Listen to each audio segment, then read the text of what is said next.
The engines have just fired here in Richmond, Virginia, where the first race was run on this old fairgrounds track 40 years ago. 35 years ago, NASCAR came here for the first Richmond race in what is now the Winston Cup division. Lee Petty won that race. And over the next 3 decades, Lee's son Richard, number 43, became the undisputed king of Richmond. He's won 13 races here, 4 on the dirt, 9 more after they paved the place. Today we will see the last race on this old track, soon to be replaced by a state-of-the-art 3/4-mile oval. When we come back here for the September race, it'll be at an all-new speed plant that will seat 90,000 fans. So today, these drivers have one last chance to whip the old fairgrounds half-mile, and the old guy who's going to tell us how they'll line up for that last shot, here with the starting lineup for the Richmond 400, is Ken Squire. From the cradle of the Confederacy, here's the starting lineup for the Richmond 400. On the pole, Morgan Shepherd for the 5th time in his career, and the 2-time winner of the event, Dale Earnhardt. In row 2, it'll be Neil Bonnet, 4th place at Daytona last week, and Rusty Wallace. For row 3, from Greenfield, Wisconsin, Alan Kowicki and the Bandit, Harry Gant. Going to row 4, from Batesville, Arkansas, with the Roush Ford, it's Mark Martin and Jeff Bodine.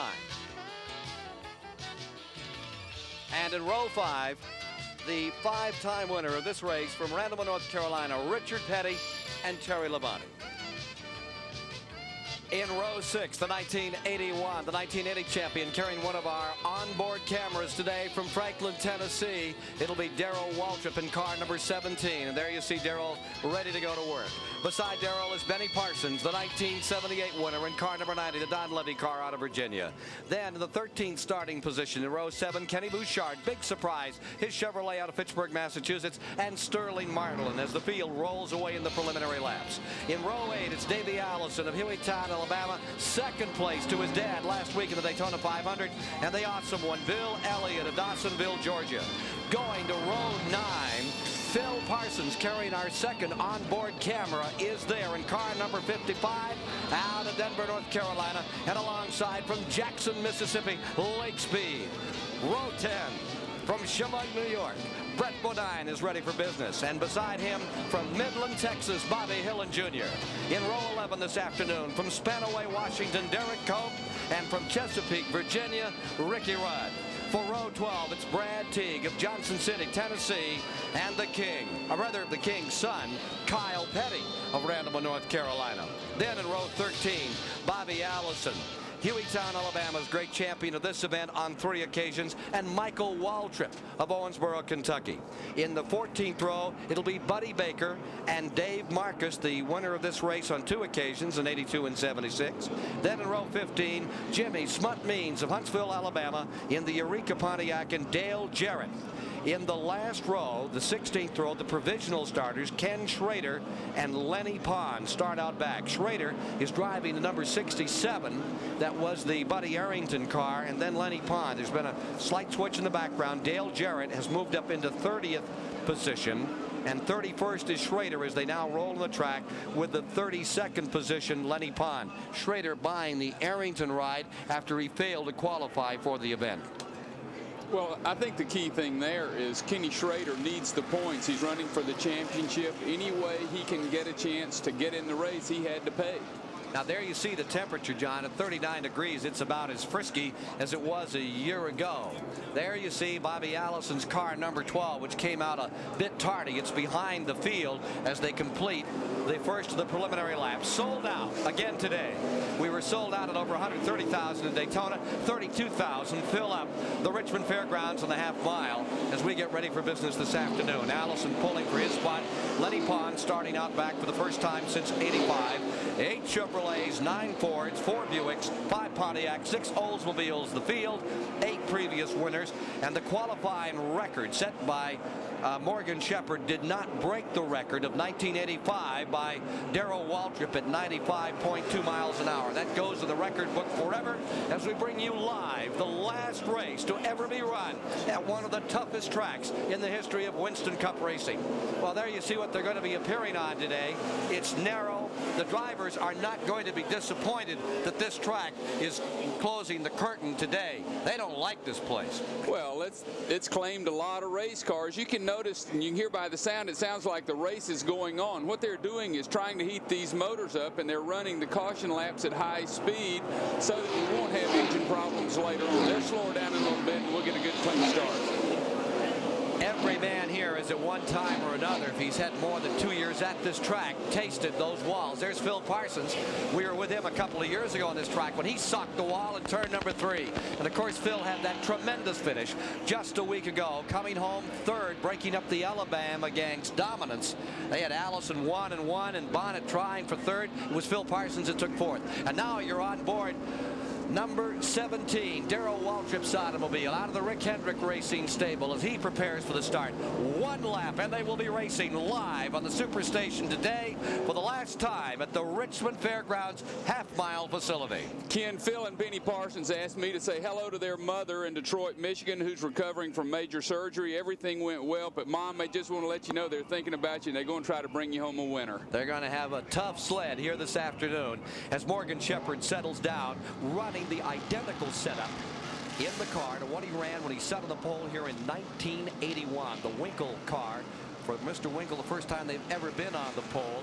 Here he comes down leading with number 97 Buick, and right beside him, Darth Vader. We got 3 crazies up there for sure. We got Shepherd, Earnhardt. We also have Rusty Wallace. They're going to give them one more. They probably heard me say, uh-oh, there's these crazy people up there. Let's make sure they're in line. But you can bet nobody in that front group is scared of anybody else. And if Earnhardt thinks he's going to intimidate Morgan Shepherd, he's got another thing coming. Junior Johnson has said about the man on the outside in that black car, Dale Earnhardt. He said his driving style comes from the dirt tracks. A lot of these guys nowadays don't understand it. At those places, you learn about how far you can hang a car out and still save it. And that's really what we have here today, is kind of a dirt track situation. You learn just how far you can stick a nose in a place and still survive. And Earnhardt understands that. And all he's doing is outsmarting a lot of folks that haven't had that short track experience. That's the thoughts of Junior Johnson about Dale Earnhardt, defending Winston Cup champion, the defending champion of this race, as we prepare for the green to flag. Here it comes down, just about ready to fall, and that flag is unfurled. Into turn 1, and Morgan Shepherd squirts out in front. Morgan Shepherd pops into the lead. Earnhardt goes into second. Neil Bonnet's in third. Alan Kawicki down low on the inside for fourth. Back straightaway. Kawicki making a move. He's trying for third. Allen sticks the nose of number 7 inside. This is the kid that sat on the pole last year. He's under Neil Bonnet. One car spinning. Brad Teague in the wall up in turn 3. Caution's out. On the first lap, there's Brad Teague, who just nipped the outside wall. Brad Teague got her turned around, though, and he's going to come back around before he loses a lap. He will stay in the lead lap. It was smart thinking. Earnhardt's diving under to take the lead from Shepherd under caution. That's an Earnhardt move. Shepherd will look forward to trying to stick that right back to him in turn 1. Now they race back to the line. They have to come back to the line, and Earnhardt got underneath. They race all the way around. And had there been 3 or 4 cars jammed up there in turn number 3, that would have got real interesting. Well, you can see how important it is to lead this race. Earnhardt, under caution, dives under to get that lead. He wants to get the lead where there's no cars in front of him, and he certainly wants to try to get out and take care of that car today. Phil Parsons, car number 55. Pictures there from as we get set on a restart. Pace car is coming out, going to pick up the field. They will check turn 3. So Dale Earnhardt is out in front. Morgan Shepherd finds himself in second, and running the third spot is Neil Bonnet. Rusty Wallace is up to fourth. More live from Richmond in a moment. Green has just been dropped, and they're back underway another time here after we had a spin in the very first lap by Brad Teague. No damage done. He's back on the field. Everybody's racing. And there's Davey Allison slapping the wall up in turn 2, and again the caution's coming out. Now what I think we're seeing here is an extremely cold track, and those tires just aren't getting a grip as we get ready to go. Nobody's getting a good bite. Well, you're exactly right, Ken. We talked to some of the drivers earlier, and they said it takes 5 to 10 laps for these tires to heat up where they'll really stick, and I think that's a problem here. Now, Davey Allison has solidly tapped the wall. Remember that he did that in qualifying as well, and they've really busted number 28 on the right side. Take a look at that car as he comes in. Let's get Chris Economaki in. We checked with several of the drivers just before the start about the tires and the track, and they were all concerned about the extremely low temperatures and the dirt on the track. Normally it takes 2 or 3 laps to get tires up to operating temperature. With the cold weather, they say it's going to take 5 or 6 laps, and several drivers said in these 5 or 6 laps are when accidents can happen because the cars are not getting a hold of this worn-out old asphalt paving. That's what we're seeing now. Back to you. Let's see if we can discern right here, Chris, what happened to car number 28 in replay. Field moving down out of turn number 2 into the back straightaway here, and he's already in the wall. That car just walked out from underneath the Rainier Lundy car. The owners of the car, a couple of horsemen, J.T. Lundy, owner of Calumet Farms, and Harry Rainier. And of course, Harry was calling a lot of the shots last Sunday down there in the Daytona 500 when that car came home in 2nd place, but not to be today. Well, Davey had a problem with that turn earlier in the week, and I asked him what happened because he had ran great laps and he had hit the wall earlier in the week, and he said, I just ran out of brains, I think. He said the car felt so good, then all of a sudden it doesn't feel good. What happens is this racetrack is so slick, the car just slides across the racetrack and the tires won't bite, and it's almost like a push to the driver. Then they jerk it, then it comes around and it creates a loose position. It just goes around on you quick. So Davey Allison becomes the first victim of the Richmond Fairgrounds this afternoon after having started in the 15th position. He's out of it. Back in the garage area. They'll try to get him back in because they want those points. Bad break for Davey Allison. And up in front, we have Morgan Shepherd trailing Dale Earnhardt by 1 car position as they get ready on the get-go here. Under caution for the 2nd time, and not too much of a surprise. Very cold, and of course they run slick tires. If you're unfamiliar with motorsports, no grooves on these tires, no tread. You want to get just as much power to the ground as possible on these asphalt tracks, and so the issue is not getting a groove tire, but getting power down. Davey Allison in his first season running a full schedule, he's taking on these short tracks. Davey, you're the first to say you need more experience on short tracks. How do you like starting your education here at Richmond? This is probably one of the easiest tracks to make a mistake on because it's a very unforgiving track. If you make a mistake, usually you pay for it right away. It's not something that just goes on and then finally bites you later on. If you make a mistake here, it bites you right then. You find yourself in the wall. There's not very much room on this racetrack, either on the front straightaway or in the turns. That's Davey Allison. Yesterday, that's Davey Allison's car here today as you look at these live pictures back in the garage area. Race number 2 of the $15 million Winston Cup Series, and Davey Allison's Ford Thunderbird real tore up in the tail. Let's go to Dave Despain. One of the issues we've talked about here is the tire war between Hoosier and Goodyear. That is a Hoosier shod car, and one of the differences between the Hoosiers and the Goodyears is the Hoosier tires take a little longer to warm up. Obviously, Allison didn't give him time to warm up. He got caught out there on cold tires and into the fence, and that may have been one of the keys. We're ready for a restart. And that other car that spun, Brad Teague, was also on Hoosiers. We're away. Green is back out once again. And on the get-go into turn number 1, car number 3, Earnhardt out in front. Morgan Shepherd is in 2nd, Kowicki in 3rd, and Rusty Wallace in 4th.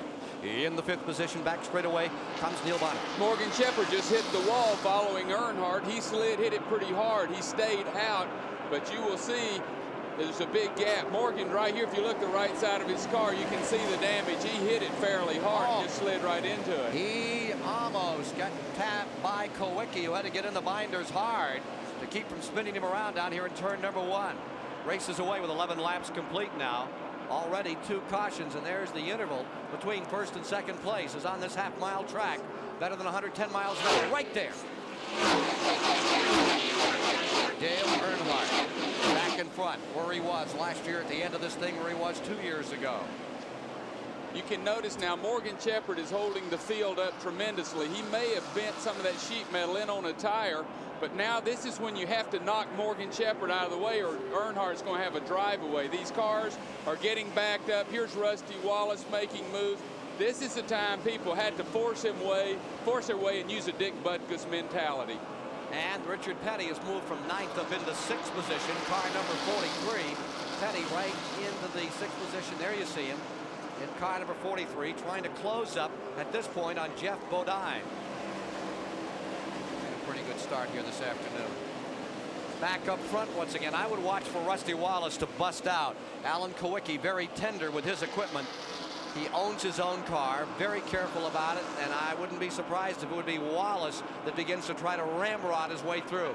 As we watch Earnhardt roll out in first, Morgan Shepherd in second, and watch this battle back here for third spot. That green and white car is Rusty Wallace, twice a winner last year, once at Riverside, California, and once at Watkins Glen, New York on the road courses. He looks like he wants to peer down the inside and try to move Kowicki, the Wisconsin runner, over. Pretty good scramble there. Well, they're certainly hooked up close. The number 75 car, driven by Neil Bonnet, is on Hoosier tires also. Those tires tend to stick better after they run a while, so maybe we'll see Neil in 10 or 12 laps start to make a move. Well, we've now kicked off 16 laps here today.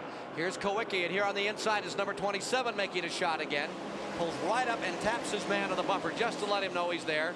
Last lap at an average speed of 91 miles per hour. 91, that's the average speed for the lap. And here comes Wallace again attacking on the inside. He tries to loosen Kowicki up every so often, just tapping on the back bumper to let him know that he wants through and Kowicki won't have anything to do with him. They have faced each other off on a lot of half-mile races of the American Speed Association over the years, the ASA ranks. Well, Here's Mark Allen. Rusty Wallace is an excellent short track racer. Here's that move on the inside, down to the bottom of the racetrack and not getting through. Let's go to Mark Allen. Got Davey Allison in the garage here. Davey, you hit the wall hard. What happened? Well, I just got up in the loose stuff on the outside in the first turn, and the car just kept sliding. You know, there's just a lot of trash out there, a lot of debris, a lot of dirt and dust and everything, and I guess I tried to go to the outside a little too early. They're working on Davey Allison's trying to get him back out. There you see number 3, Earnhardt, out in the point by 1 8/10 of a second. Then back of him comes a covey of cars looking for second place. There's 6 of them all bunched together behind this man, number 3, Dale Earnhardt, going for his 3rd win here. Oh, right down to the bottom, underneath the apron, in the dirt for a moment. And there's the interval back to second spot, where you see Morgan Shepherd maintaining second, and in third spot it continues to be number 7, Alan Kowicki, behind him. And then comes Rusty Wallace trying to find a little daylight on the inside. Well, you can notice we just have a freight train here. Earnhardt has broken and pulled away, but the rest of the cars are just nose to tail, and there's a lot of touching.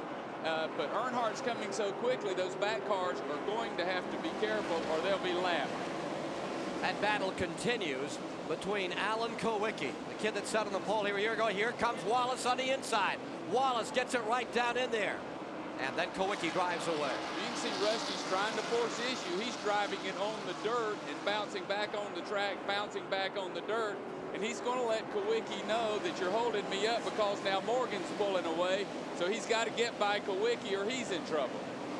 We're seeing a situation here that will change very rapidly and very dramatically. These cars are all having to run the low groove, the bottom of the racetrack during the early laps. It's cold and it's slippery up on top. Wallace again trying the bottom, Kowicki protecting the bottom of the racetrack. Once they get up into lap traffic, they'll have to start running two abreast, with the fast guys predominantly running on the outside.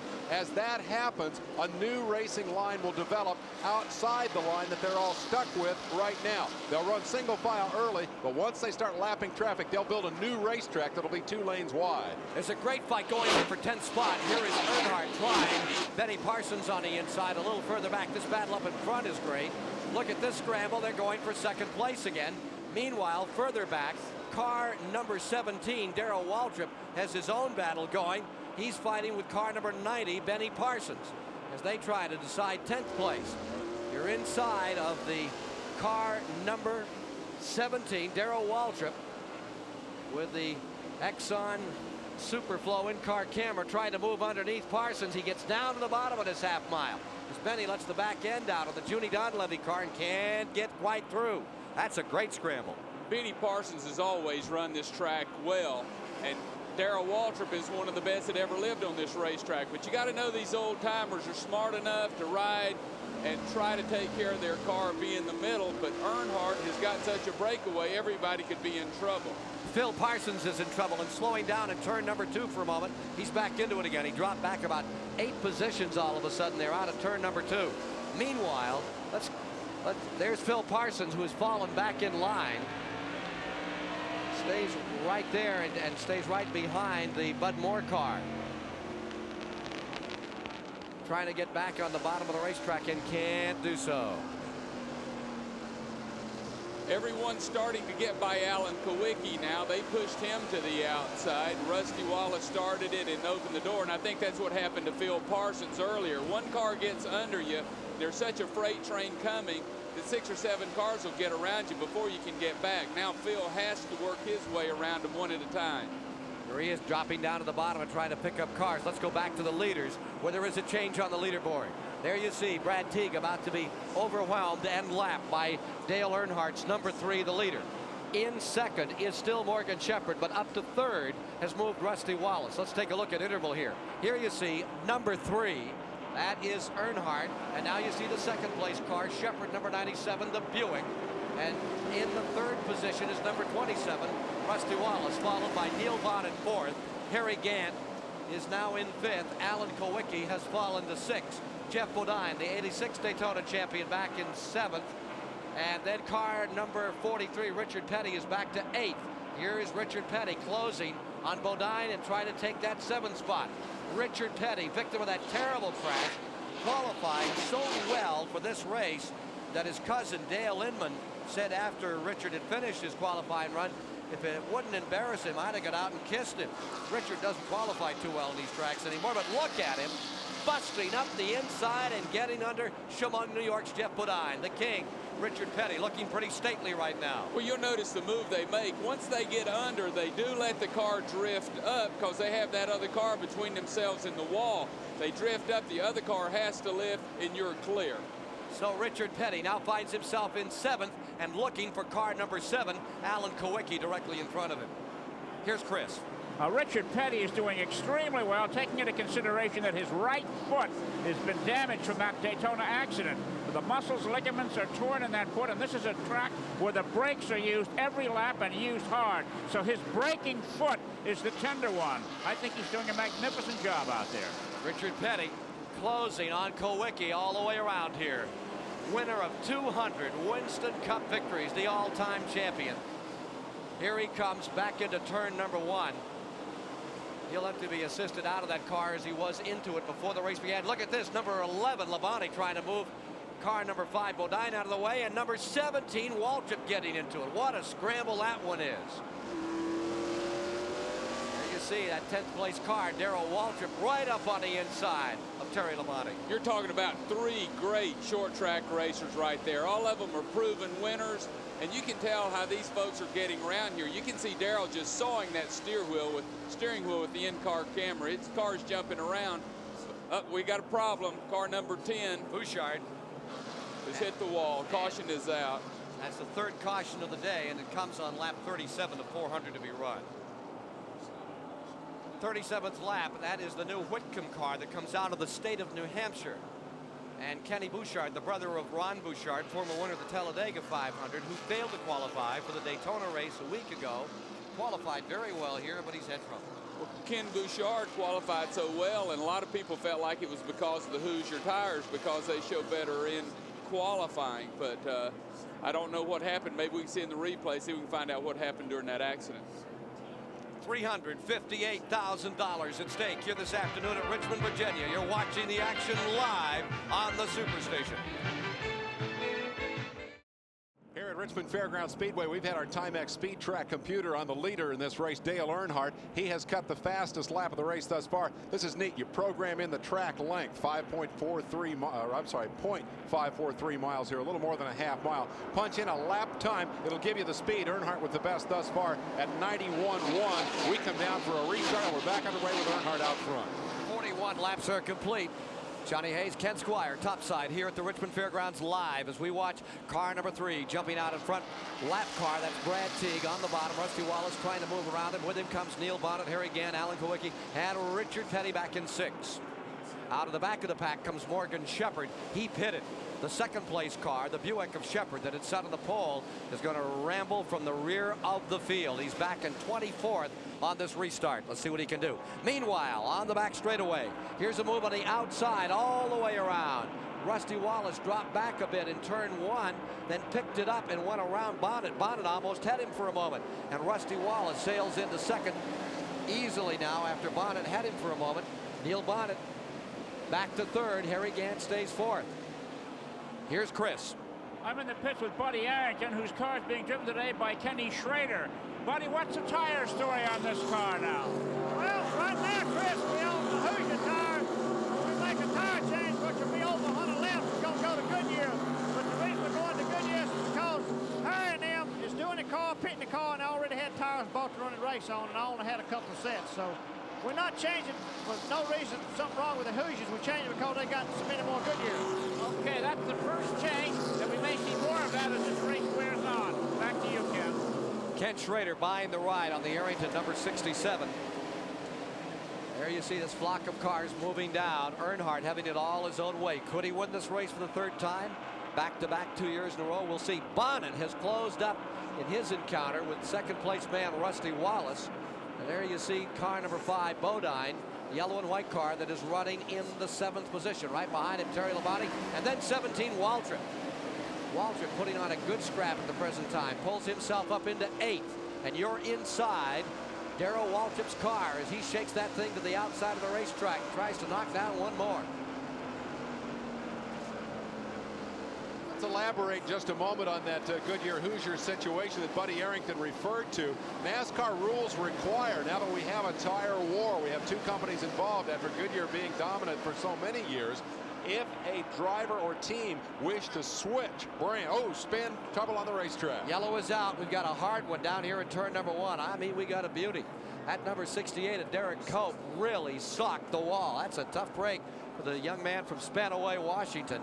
He is badly torn up. He finally gets it fired. Here's Darrell Waltrip waving to the men behind him that there's a problem here. Keep somebody off his back bumper. Oh, that's a bad break for Derek Cope. He had qualified pretty well for this event and was elated to have made the field. He started in 21st, and in replay, again, let's see what happened. It's in the back. He's in the fence. Nose first. He also took the tail off it. So the Jim Testa car gets disheveled in no uncertain terms. Well, it seems like we're having so many problems in 1 and 2, where in past 3 and 4 was where we were concerned with it going to be so slick. But 1 and 2, these younger drivers on that situation, there's people all over them, and they're running almost as fast as the leaders. Least little mistake, they hit the wall. Another slammer in the wall down in turn 1. It happened in the 48th lap. And again, we're under caution in this remarkable start to our live coverage of the Richmond 400. We have a little problem here. That is the bumper of Derek Cope's car. As you can see, it is not on Derek Cope's car. It is stuck in the barrier fence here, and they must remove it before we can get back underway. Well, that shows you how hard they hit it. It wedges under, and they're having to cut it with a torch. These people do a great job trying to clean these things up, but that just gives you an example of how hard he hit that wall. But he seemed to be doing fine because he tried to get his car started so he could stay on the lead lap. So Derek Cope will now have a memory as everyone else. He is now a veteran of the old Richmond track as of next September, when we're back here with a brand new 3/4 mile facility. For 33 years, Paul Sawyer has promoted the Richmond Fairgrounds Raceway. For 33 years, Paul Sawyer has promoted the Richmond Fairgrounds races. The racing business, as far as I was concerned when it really started, everybody hollered about redneck sport, you know. And I never called it a redneck sport. I called it a suitcase operation. You go down there with roll tickets, and you'd sell your tickets, and you'd pay your purse, and whatever you had left, you throw it in the suitcase and gone. As stock car racing grew, Sawyer wanted his track to grow with it. But one after another, the fairgrounds rejected his expansion proposals. 3 times, Paul went outside Richmond, investing his own money in efforts to build Virginia's first super speedway. All of those efforts fell through. So I went back to the fairgrounds, and I made another proposal, and it got beat around, and nothing happened. So in 1983, I built the Wrangler grandstand, some more patching. And I built a garage area, and I built a media center, because I wanted to stay in racing. And racing was getting out of the suitcase operation and had been out of it. I mean, we were playing big league, and I felt like we were playing big league in a minor league park. And so what I was trying to do was hang on, hoping against hope that one day that something would happen either here or somewhere down the road. Last year, at the end of his long-term lease, 71-year-old Sawyer made one last expansion pitch. His persistence was rewarded. The fairgrounds approved a $4 million project already underway to build a new 3/4-mile oval with an eventual 90,000 seats. A major league park. Paul Sawyer's dream come true. Like I say, we're not trying to build a better motor track. We're trying to build a better racetrack for all aspects, fan-wise, spectators, sponsors, car drivers, the whole 9 yards. And this is what we're trying to put together here, and we think this is what we're going to have when we get through with it. We are as happy about that new racetrack as Paul Sawyer, because TBS Sports is going to be bringing you the first race ever on that new 3/4-mile track in September when we come back here for Winston Cup Stock Car Racing. Dale Earnhardt has led every lap of this race today. Let's take a little walk here with Dale and explain that he is now the hands-down leader in the early going for the True Value Hard Charger Award. It works like this. True Value puts up $5,000 per race, $50,000 in year-end awards based on the following scoring system. At each race, each lap is scored. The lap leader gets 5 points, second place 4, third place 3, so on down through 5th place. Earnhardt, leading every lap of the race, has a perfect score, so he's in the running for the top cash here from the $5,000 that will be awarded to the True Value Hard Chargers in this event. We're just a lap away from a restart to see if Earnhardt can hang on to the money. Let's go back to Ken Squire. David, we had him missing one lap. We had Morgan continuing to hold on to that first lap. Let's go to Chris Economaki quickly. I'm with Derek Cope. I'm with Derek Cope, and you can see that his car took quite a shot. How did you get into the wall, Derek? Well, I was trying to go on the outside of Jimmy Means because everybody was slowed way down there, and the car was loose going in, and we got turned around up there and got backed in the fence. But what's the track like? The track's slick out there. You know, it's we started getting loose right off the bat, and everybody's right there. You know, really close, nip and tuck. So anytime you get out of line or make mistakes, somebody's right there. Okay, thank you. Let's take a look at his car here. The damage that's done when you just get on a slippery racetrack and a steel guardrail on the outside. A lot of work needed to fix this car before it will race again. Back to you, Ken. Will he be able to get back in the race, Chris? It's unlikely.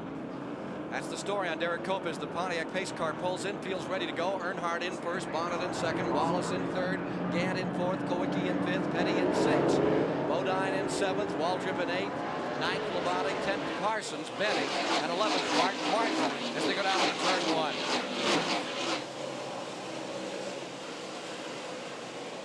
The number 31 car showing second in the field as you watch from there. Remember that T car is just a lap down to the leader, trying to stay up in there and retain a spot, hopefully get back out in front, but that's not to be. He gets overwhelmed here. Well, Earnhardt has been using Brad Teague to get that good jump start, and Brad Teague pulls right up in front, and it takes him a while to dust him off, but the car on the move right now is Neil Bonnet, and Rusty Wallace is right behind him. Neil Bonnet is in the 75 blue and white car going after Darth Vader in the number 3 car, and it'll be fun because these guys deer hunt together. They're best friends. They fish together, and I think Neil Bonnet like to stick the antlers to Dale Earnhardt right now. Well, the stealth bomber stays out in front, Earnhardt, and here comes Bonnet after him. He's closed right up on it. Now this could get real interesting. The best of pals in the off-season, but you may see the sheet metal fly here at Richmond at any moment as those two barrel down into turn number 1. Here comes Bonnet to the inside. He puts that Raymark car through its paces. Looks on the inside another time. Chevrolet in first. Pontiac in second. Pontiac in third. Chevrolet in fourth. Ford Thunderbird is in fifth. The leader at 92.6. Earnhardt's trying to get away, and there's no getting away. Quick car out here right now is that number 75. Oh, look at him hug that back bumper. Well, Neil Bonnet will try to set him up. See him try to push, and then he'll try to jump under him right here coming out of 4, but Earnhardt won't give him the room. But when Bonnet is running him that close and trying to push him long, he's telling Dale, I won't buy. I want to lead this race. He almost cut it on the dirt there. And if he can get by, if he was just riding, he would sit back. When he's that close, he's trying to tell Dale, I want to lead this race. We got a car in trouble. Bobby Hillens, number 8, has come off turn 4, running very slowly. Leader's coming to the line, even. Nah, give it to number 3. And I'm going to tell you, they're absolutely crazy. They risk that. Bonnet gets off in the dirt. They're fighting for that one place and almost crash in front of 20 cars coming along.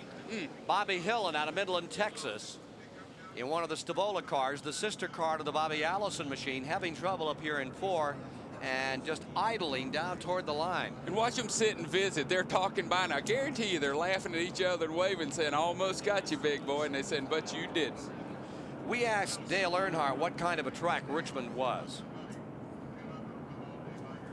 It's the kind of racetrack I like. I run good here, and the car always handles and works good here. So, you know, Richmond's my kind of racetrack. You know, get in and race hard and race all day. And 400-lap race, you can get it all done pretty quick. You might wonder why Neil Bonnet would come up and make such a daring move on Dale Earnhardt so early in the race. This is the Hillen accident that brought out the yellow flag. Keep in mind, as we noted earlier, they do race back to the yellow, but more importantly, there is a 5-point Winston Cup bonus for leading a lap in the race. And over the span of 29 races, 5 points a race adds up to enough points to win the championship. So everybody out there running for points, notably Neil Bonnet in this instant, wants to get up and lead a lap under any circumstance sometime during the race to collect that bonus. That's why Bonnet was willing to take such a gamble there to try to get around Earnhardt when that yellow came out. Thank you, David. 4 cars have tagged the wall. I think all of those cars were Hoosier shot as we began the race. Car 8 to be fined for intentional caution, they say. He looped up here in 4, and then he brought it out. They are going to fine him for running slowly back to the line. Yes, that means that he would not get off the racetrack, and he parked it against the end when he could have gone around and gone down pit road. So NASCAR's pretty smart to these tricks now, and you can see Bobby Hillen's car was fine the whole time, but it's pretty hard to outsmart old Dick Beatty and Les Richter now. They're catching on to these good old boys. All right, here's Bobby Hillen coming back on the track as we get ready for resumption of the race. Brad Teague drops the number 31 down on the inside beneath the number 3. And let's see if Bonnet can pin Brad Teague on this restart upcoming before this healthy crowd here at Richmond, Virginia this afternoon. And I want you to watch. Brad Teague sits back 1 car length almost, and Earnhardt jumps right down in front of him. If Teague's going to do it, he should jump right up beside Earnhardt. Here they come off the line, and as they come back for a green flag, race resuming at the 65th lap. Brad Teague was able to come out through once again from the bottom and stays there for a moment. And what a break for Earnhardt. He's gone. But see, that's so frustrating for these other guys. Now Teague gets kicked back 17 spots, but Earnhardt gets a breakaway. He should either get in there or get out of there. Well, he falls back another time, that lap car. He thinks he's going to get that lap back, but against Earnhardt, that's tough. For more on Earnhardt, let's go to Mark Allen. The last 2 times the caution has come out, Earnhardt's crew has acted like they were going to make a 2-tire change. Earnhardt passed by his pit. They didn't stop. I asked Shelmerdine why not. He said, the car's running fine. I said, a little game of cat and mouse? He said, it never hurts. Car number 3 is doing just that. And of course, they're very wily folks that work for Richard Childress, Kurt Shelmerdine, and that whole outfit. They know this racing by heart. Well, I think one of the strongest points that Earnhardt has, he hadn't had to use it yet, but he's got the best pit crew in racing. He had 3 members on the all-pro team over the wall gang, and that's helped him so much at short track races. But now he's out front, and he seems to have them covered right now. Now there you see the interval between first and second, as for another time that car number 75 tries to close up on your leader. Here's Neil Bonnet moving it again. Has never won in this race here at Richmond, Virginia, the Richmond 400.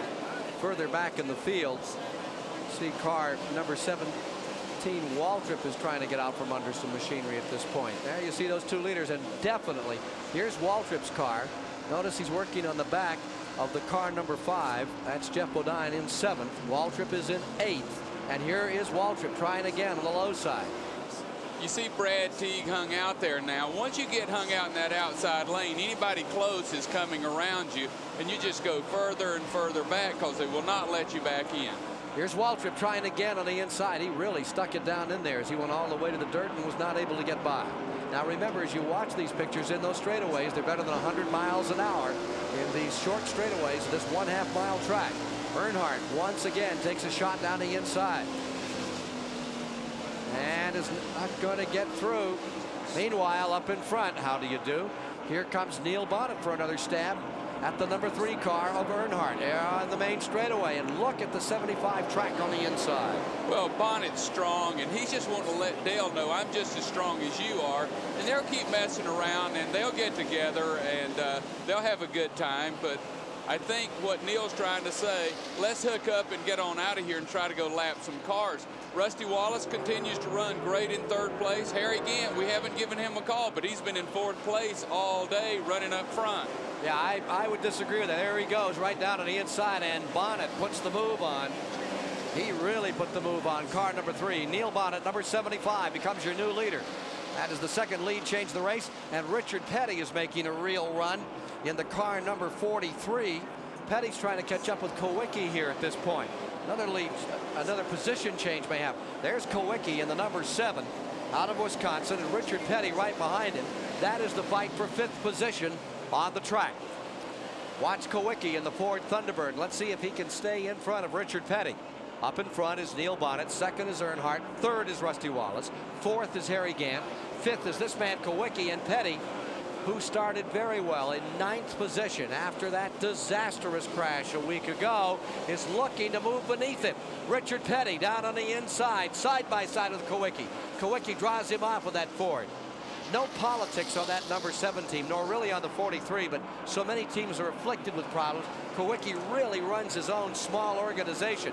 Now Petty is beneath him, and Richard Petty is picking up 5th spot. Kowicki will fall to 6th. I like the way Kowicki runs. He was on the pole 3 times last year. He's going to be formidable before this season's out. Well, Kowicki runs well at this racetrack. He did last year. He's a great short track racer, and his money's coming together. But what about it if Richard Petty could come back and win his 201st victory here this afternoon? Remember, he won the Firecracker 400 at Daytona, what, 84? The years have gone by so fast now, and he hasn't won since. He'd certainly like to turn it around here. Well, if Richard Petty wins here, man, this would be the biggest thing to ever hit in racing. Well, remember, Ricky Rudd had a terrible crash at Daytona, came back and won here. Had a horrendous wreck and came back to this track and came home victorious. Well, I'm just tickled to see Richard running so well, because that just tells me he feels good and the adrenaline's pumping, so he's there and he runs his track well. He's an all-time winner here. The point that Chris Economaki made is well taken, however. He cut the cast off of his foot. They put a cast on. He said, I really don't want to wear this thing around. And he was funny, you know, he's 50 years old and all. He met with David Letterman the other night. Wednesday night was on his show, and he said, I was determined to walk out and not limp. And he did just exactly that. Here's Kowicki, and right behind him, number 17, Darrell Waltrip is pulling up on Alan Kowicki. Waltrip is also in this 3-car tussle. Here's Waltrip just under Allen as he goes down below the line, going into turn number 1. Darrell Waltrip in the car number 17 is up there, back straightaway, and that spot, number 6, now belongs to Darrell Waltrip in the Rick Hendrick car. The old washing machine's really percolating today.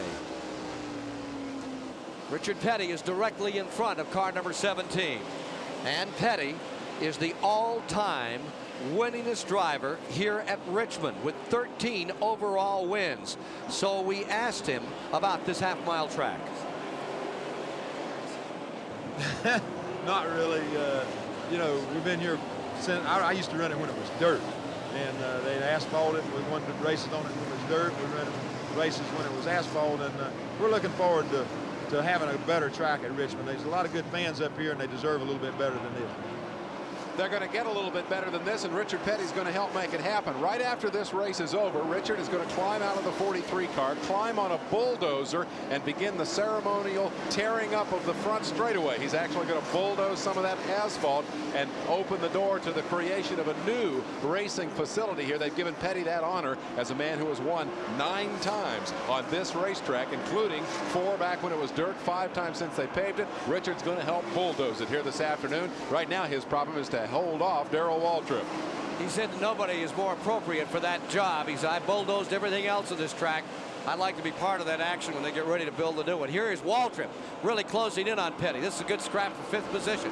And from Darrell Waltrip's vantage point, you're better than 100 miles an hour, sitting right alongside the 3-time Winston Cup champion from Franklin, Tennessee. Waltrip closing in on Richard Petty's rear deck as he fights with him there for 5th spot. Richard holds him off another time.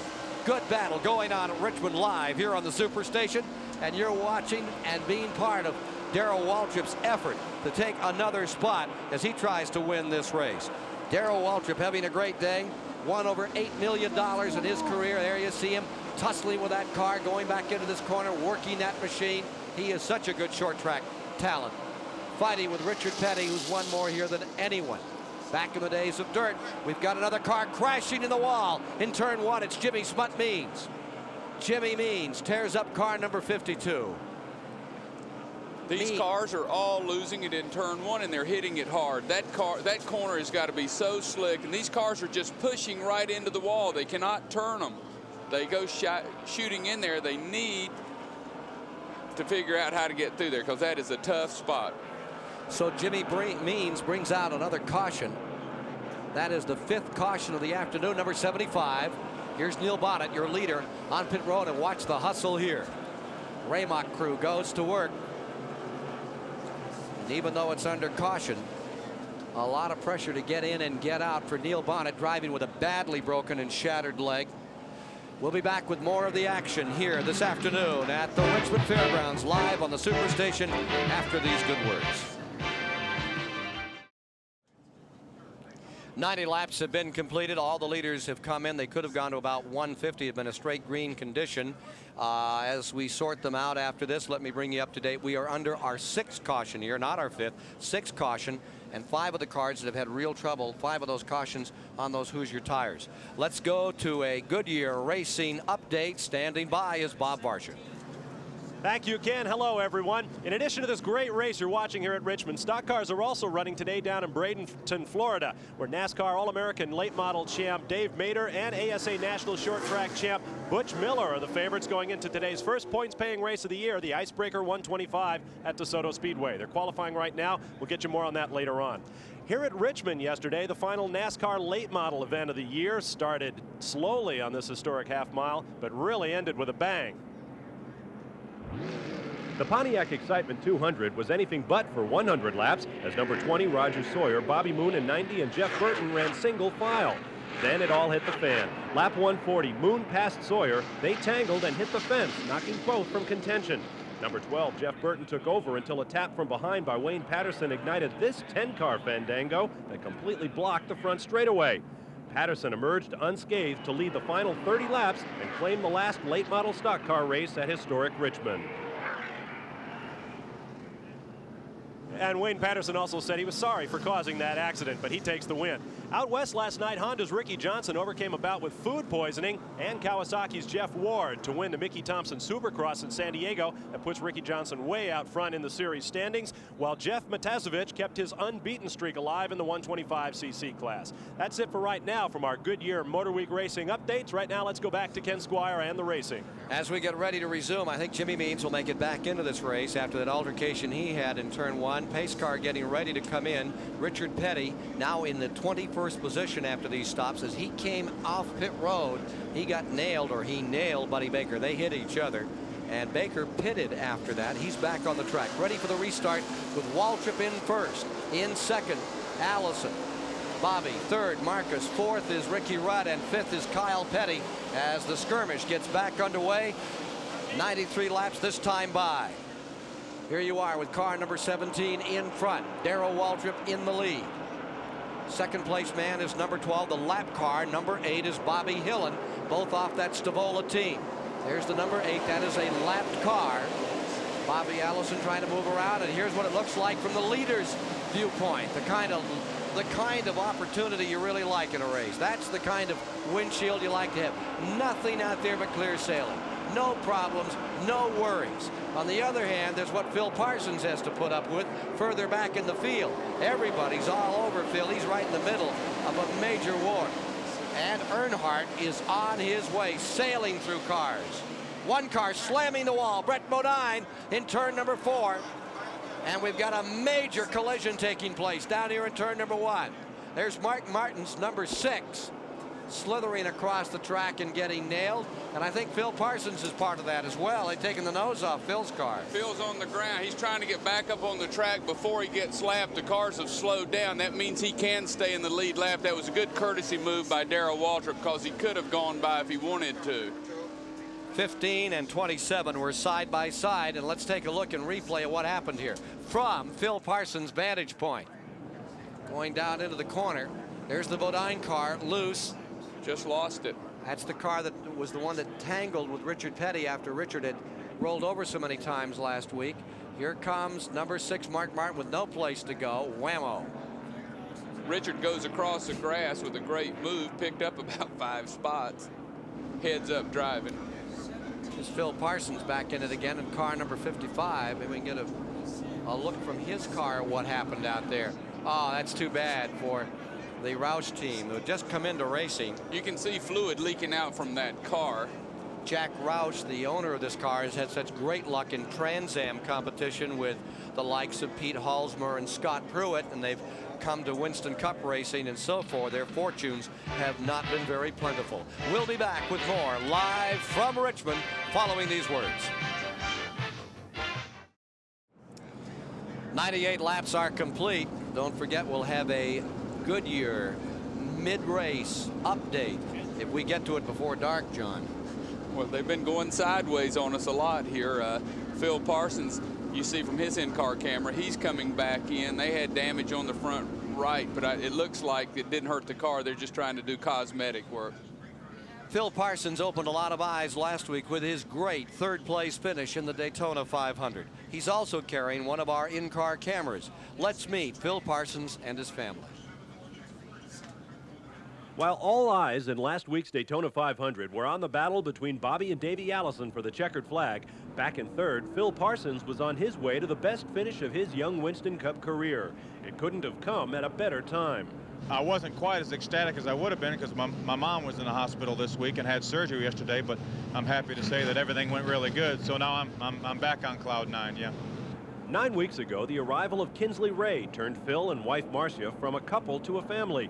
And while Phil treats the specter of injury with typical racer's detachment, well, I don't think it changed anything as far as driving goes. Marcia sees it otherwise. I know when we were watching the 125 qualifiers and J.D. McDuffie had his wreck, I looked at Phil and I said, would you possibly consider another profession? He said, So, I mean, we have to live with it. As to what the family reaction will be should Kinsley decide to be a racer, I would probably send her to Phil. I'd say, go ask your daddy, and he would say, no way. As we watch Phil working on the racetrack, getting back into contention with a somewhat bent-up race car, I have an assignment here in the STP Pit Communication Center. We've got all kinds of beat-up race cars out there. I'm going to send Chris Economaki out to take a look around and see who's doing the yeoman's work, who deserves the $1,700 worth of Mac tools that we have for the outstanding behind-the-scenes performance here today. We already have one possibility. Davey Allison, to update that situation, has torn that car all to pieces in that early smash-up.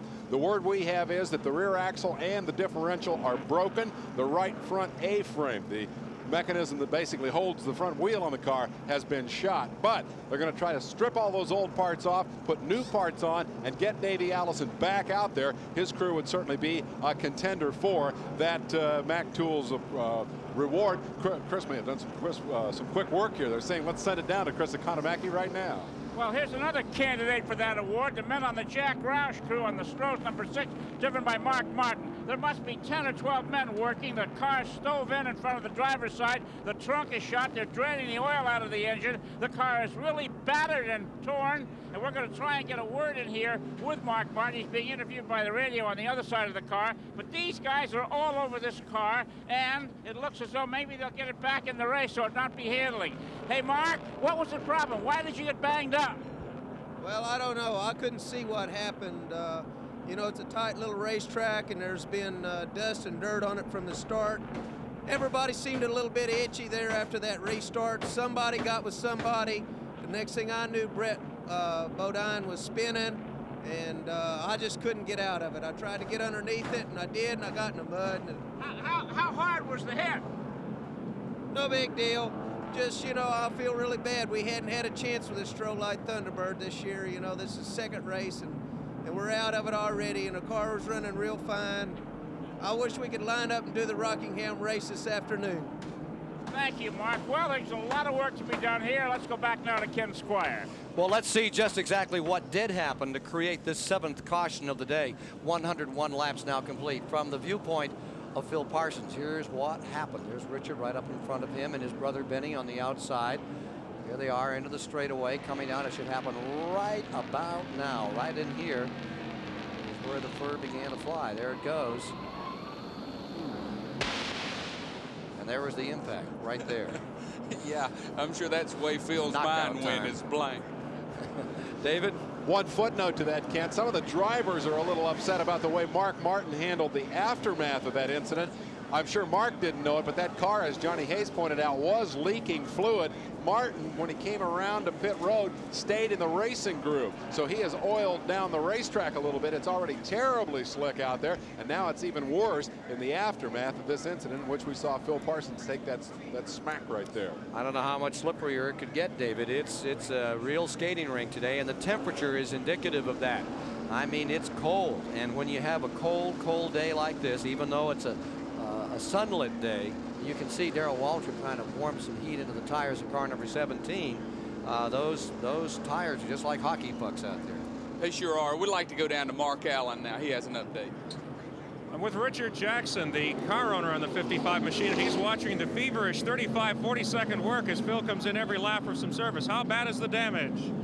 The damage, I believe, is just sheet metal. We're going to come back in and take one more look, but I think the chassis is fine. It's just sheet metal damage. What did Phil say happened out there? Well, we haven't been able to talk to him about the wreck. We've been trying to fix the car, but evidently something happened in front of him, and he just couldn't clear it. A bad race car, it's usual here in Richmond. Oh, here he is in the pits another time as the work continues. Meanwhile, let's review how the field is running. In front is car number 17, Waltrip. Second is Dave Marcus at this point. Then in third is Ricky Rudd. Fourth is Neil Bonnet. Fifth is Dale Earnhardt. Sixth comes Kyle Petty. Seventh, Rusty Wallace. Eighth is Harry Gant. Ninth is Dale Jarrett. 10th is Lake Speed. 11th is Morgan Shepherd. 12th is Terry Labonte. Running 13th is Michael Waltrip. I think we're a lap away from the start. In the 14th position is Lenny Pond. 15th, Benny Parsons. 16th is Richard Petty, and 17th is Alan Kowicki. I think one of the important things, some of these cars up front have not pitted. If you look at the list, Bonnet and Earnhardt, who in 4th and 5th, Ricky Rudd, Marcus, and Waltrip did not pit. As a result, they're up front.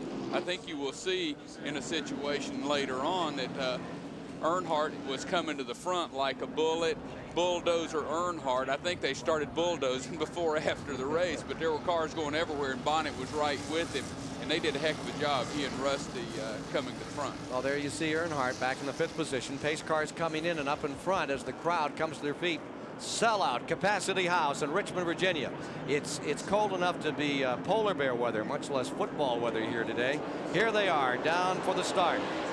Most cautions in one of these races was 10 and 85, and we've already stretched it to 7, and we've only gone 105 laps. At front running position is Darrell Waltrip in the 17. He has the advantage of a clear track in front of him. And Dave Marcus, with new sponsorship this year in his old racing colors, is in 2nd spot. There you see the number 71 of Marcus. You can see them, they're really fighting here for spots on this start because it's easy to get strung out and the leaders get away from you. So everyone's really going for it quick. That's And let's go to Darrell Waltrip for just a moment. There you see him just easing the car down into turn number 3. Gives it a nice, easy ride down into that 3rd turn. And stays on the throttle, just feather footing a little there to stay out in front. We need to come back with that shot in about 20 laps and see how the tires change and see if he's not sawing that steering Hanging wheel. on a little harder. Yeah. Meanwhile, up in front, there's the number 8, Bobby Hillen, trying to get a lap back. Looks like he's dragging something. I would say it's his rear bumper. It looks like to me that it is hanging They down. may bring him in. Hillen sure looks like there's something hanging off the back of that race car as it comes by. No, it's just a strip. It's just a strip of tape. That's okay. That won't be a problem. And the 71, Marcus in those blue colors, whose career really came to life here with a pole position in Richmond back in 1971 when he just had no money to run on. But he came here, had to borrow tires for the race, and lumbered around on worn out tires and finished 5th that day. That's the number 71 right there in 3rd. Now let's look a little further back in the field. There's that. Let's not forget that 75 car. We were talking about those cars that have been slipping. That 75 car that's led this race is on Hoosier tires, and that Neil Bonnet is doing a dandy job. Neil's strong, and Earnhardt's coming too, and Rusty Wallace in the green and white car is stuck right with them. Now this is the real race, because I think these are the hottest cars on the racetrack right now. And you'll see them hook up as a group and come to the front and try to run Marcus and Darrell down. 75 is in 3rd spot. Neil Bonnet is in the 3rd position. Then in 4th, as you see, is number 3, Dale Earnhardt. And behind him, behind the number 3, is number 27. There he is, Rusty Wallace. And back up front, going down into the corner, there's Hillen still attacking, trying to get his lap back. Meanwhile, Michael Waltrip, I think, has grazed the wall. There's no caution out, but he's easing his car down on the pit road. Michael Waltrip right now, right in that area. You can see that little yellow car just darting back into the garage. That was Darrell Waltrip's brother in the General Foods car. Brand new team, new sponsor. Darn Deer didn't make it. They say they spent $30,000 to $50,000 to buy a ride for Michael in the 500 in what had been scheduled as a ride for a very fine campaigner out of Wisconsin. Bobby Hillen's doing an excellent job staying with Darrell Waltrip. He's keeping all the pressure on him. He's wanting that lap back real bad. Of course, Darrell is going to make him go high if he's going to get it. Now there's the battle for that 71's position, the 3rd spot. And here comes Earnhardt on the outside of Marcus. This is for 3rd. Say goodnight. The stealth bomber lands one. Well, I think Marcus understands. Meanwhile, we got a crash up in turn number 4. Harry Gant, number 33, is up against the wall, but he looks like he's under control. He's got her spun around. He will not lose a lap. He got forced up into the wall. He made contact with someone, but the key thing is all these cars are saving it, getting back out, not losing a lap, so they're just as well off as they were, and the caution comes out and they go back up front. Now, there's a Goodyear car that got loose. There's been 2 or 3 of those. Car number 83, Lake Speed, was in contact with number 33. That was not just a loop. That was some contact. I think there was contact down here between Brett Bodine and Mark Martin with that other incident that happened just a moment ago. 9th caution, and again, the record is 10 in 1985. Number contained. That's the 8th caution. I beg your pardon. 8th caution. Let's see if we can spot what happened here. Well, there he is. There he is, just parked in the fence, watching the show. Harry Gant, who was up to 2nd in the 500 a week ago, and then the car just went out from under the. It was a hard car to handle all day for Hal Needham, and it was a hard blow to that entire team. They had had such a good day and then had trouble. Here is number 17 on pit road, giving up the lead, Darrell Waltrip, and out in front will be Neil Bonnet when we resume at Richmond Live. Here in the STP Pit Communication Center, Richmond Fairgrounds Speedway. Let's update him after the pit stops. Neil Bonnet has taken the lead. Dale Earnhardt, the dominant car in many ways in the race thus far, is back up to 2nd. Rusty Wallace and Ricky Rudd ride 3rd and 4th as they come down for a restart. We're at lap 117. 200 is the halfway mark. That's when we'll have our Goodyear mid-race summary, and it's going to be a crash-marred highlight package for you coming up in about 80 laps from now as we get ready to go back to green. Ken? Morgan Shepherd is up to the 7th position as we get ready to go, and car number 97, here they are in the back straightaway, and back to 19th goes Darrell Waltrip, who was commanding this race until he elected to pull on pit road and change some tires. We're back underway. On the break, there's Neil Bonnet in front. Let's see if he can pull away from Dale Earnhardt in 2nd, And down on the bottom of the racetrack, Rusty Wallace is in third. Ricky Rudd is in fourth as they begin to sort him out. And Davey Allison's getting back in the race. He trails along behind the field, running very slowly, but he is back on the track. There's Davey Allison's number 28 back on the track. Meanwhile, up in front, there are your leaders. Neil Bonnet going to work right off and drawing a bead. Did you notice how fast they got back by Bobby Hillin that time? Because Bobby Hillin hadn't pitted, and the 75 car and the 3 car did pit, and they accelerated and went away quickly, where they had to go. Lake Speed. We got a spinner. Lake Speed spinning and crashing in turn number 4. Hey, this is roller derby here today. Well, it's a slick racetrack. We knew that going in. Lake Speed, again, gets it turned around. They're not damaging some of these cars. They're just spinning them around. And what we're going to see a lot more of, I think we'll see more of this, is it's so cold that until they get some heat in those tires, you get 5 or 6, 7 or 8 laps on it, you're going to see a lot of this. Getting them back underway is going to be tricky after we've had a caution period. Those tires just go flat cold. If you give them any kind of throttle, car will jump out from beneath you. In replay, let's see what happened here to Lake Speed out of Mississippi. Does a little Gilhooly up here just at the entrance to pit road, and then he backed out into the track. Oh, almost caught Bill Elliott. That's right, where Bill had a skirmish with the fence 2 or 3 years ago and destroyed a car. Again, Lake Speed's on Hoosier tires. I don't know, because it takes a few laps to heat those tires up, as we were told. I think they're just jumping in on them too hard too soon and not letting that lighter, stickier compound pull in. So they need to run a few laps before they get in over their head. So that's caution 7 for 7 on Hoosier. Out of 9. Yeah, 7 out of 9. I'm 7 sorry. out of 9.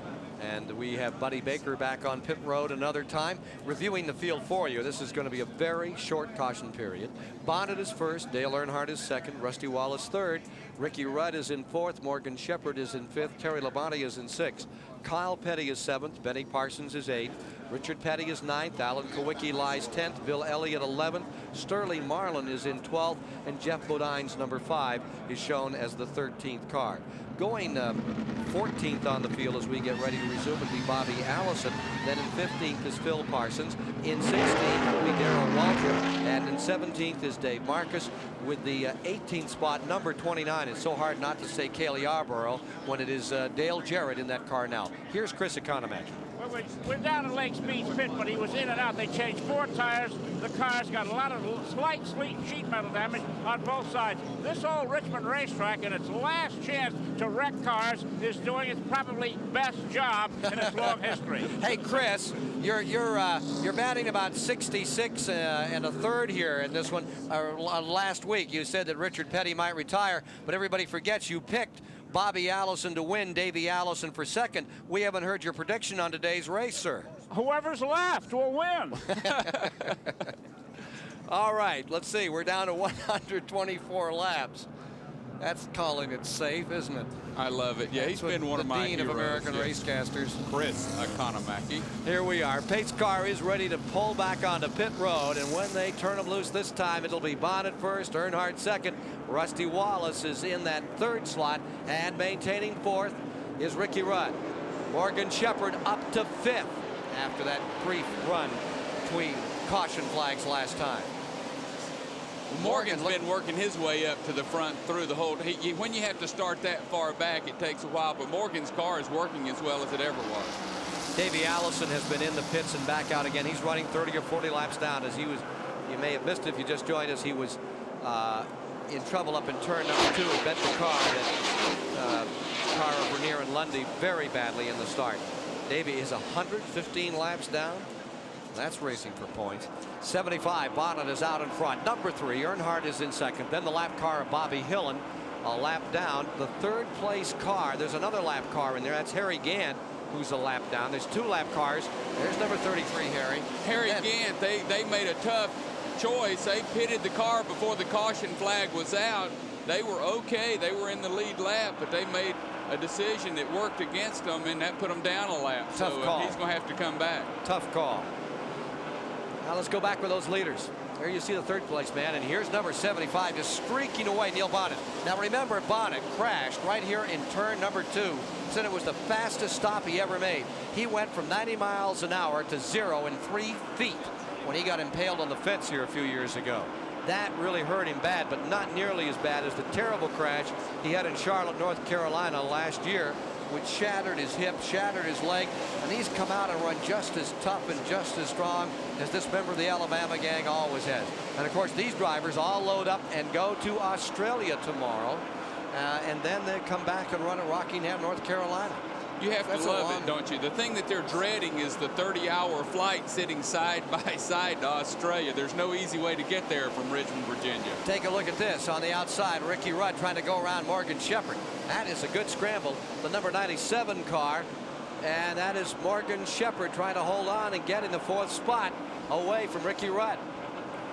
Morgan Shepherd is on a tear this afternoon. He's never won this race. His best finish was 4th back in 1981, the year he set on the pole. Now, there's been some controversy about the fuel in this car. After he took the pole, they went and did a fuel sample, and they say, we want to do a little more examining. And the word is that they found the fuel to be anything but what it's supposed to be. Say it was Advil or SodaFed or whatever you call it in there. That could be a pretty heavy fine in a long time between races. Well, they've sent it to California, and they'll make a decision next Tuesday. If they find the fuel was not Union 76, which you're supposed to have in the car, then they would take the pole away from him, any race results, and suspend him for 12 weeks. So Morgan's got his fingers crossed that his fuel was legal. They also sent out a fuel specimen on car number 3, the Earnhardt car. So you'll have to wait a few days to see how that one comes down. Here we're in the in-car camera with Phil Parsons, and you can see he's moving quite well. He just got around Darrell Waltrip with one of the real good cars, and Darrell's coming right up behind him, got a great view. Here's Darrell Waltrip's look at that same situation. What you're seeing here is a fight back in the 15th position. Phil is into 15th. Darrell is now in 16th as they're further back and trying to sort themselves out through the field. Bonnet stays up in front. We almost had an Alabama gang win, place, and show at Daytona. And as we mentioned, Chris picked the perfecta. He took the 1st and 2nd place, and it was nearly Neil Bonnet in 3rd had it not been for the effort of Phil Parsons to break him up. Now here's Davey Allison's car number 28. Looks pretty good look from at that Earnhardt. side. Woo, right by him in that 2nd spot. This car looks pretty good from that side, but Bobby Hillen may mess us up. It has no hood, no side. Davey, are you having fun? Tell everybody in Alabama we said hello. He just had terrible luck. That's a Harry Ranier short track car you're seeing right there. Mr. Rice is having a cardiac arrest. The gentleman is the accountant and does all the bead counting on that car. You imagine the cost of all those fenders, headlight, lamp holes, and all that stuff. Well, the only man that's happy is the body man because it gives him job security, I would say. Car number 75, Bonnet stays out in front. Dale Earnhardt is in 2nd, and Bonnet is leading by 20 car lengths. It's the biggest advantage anyone has had.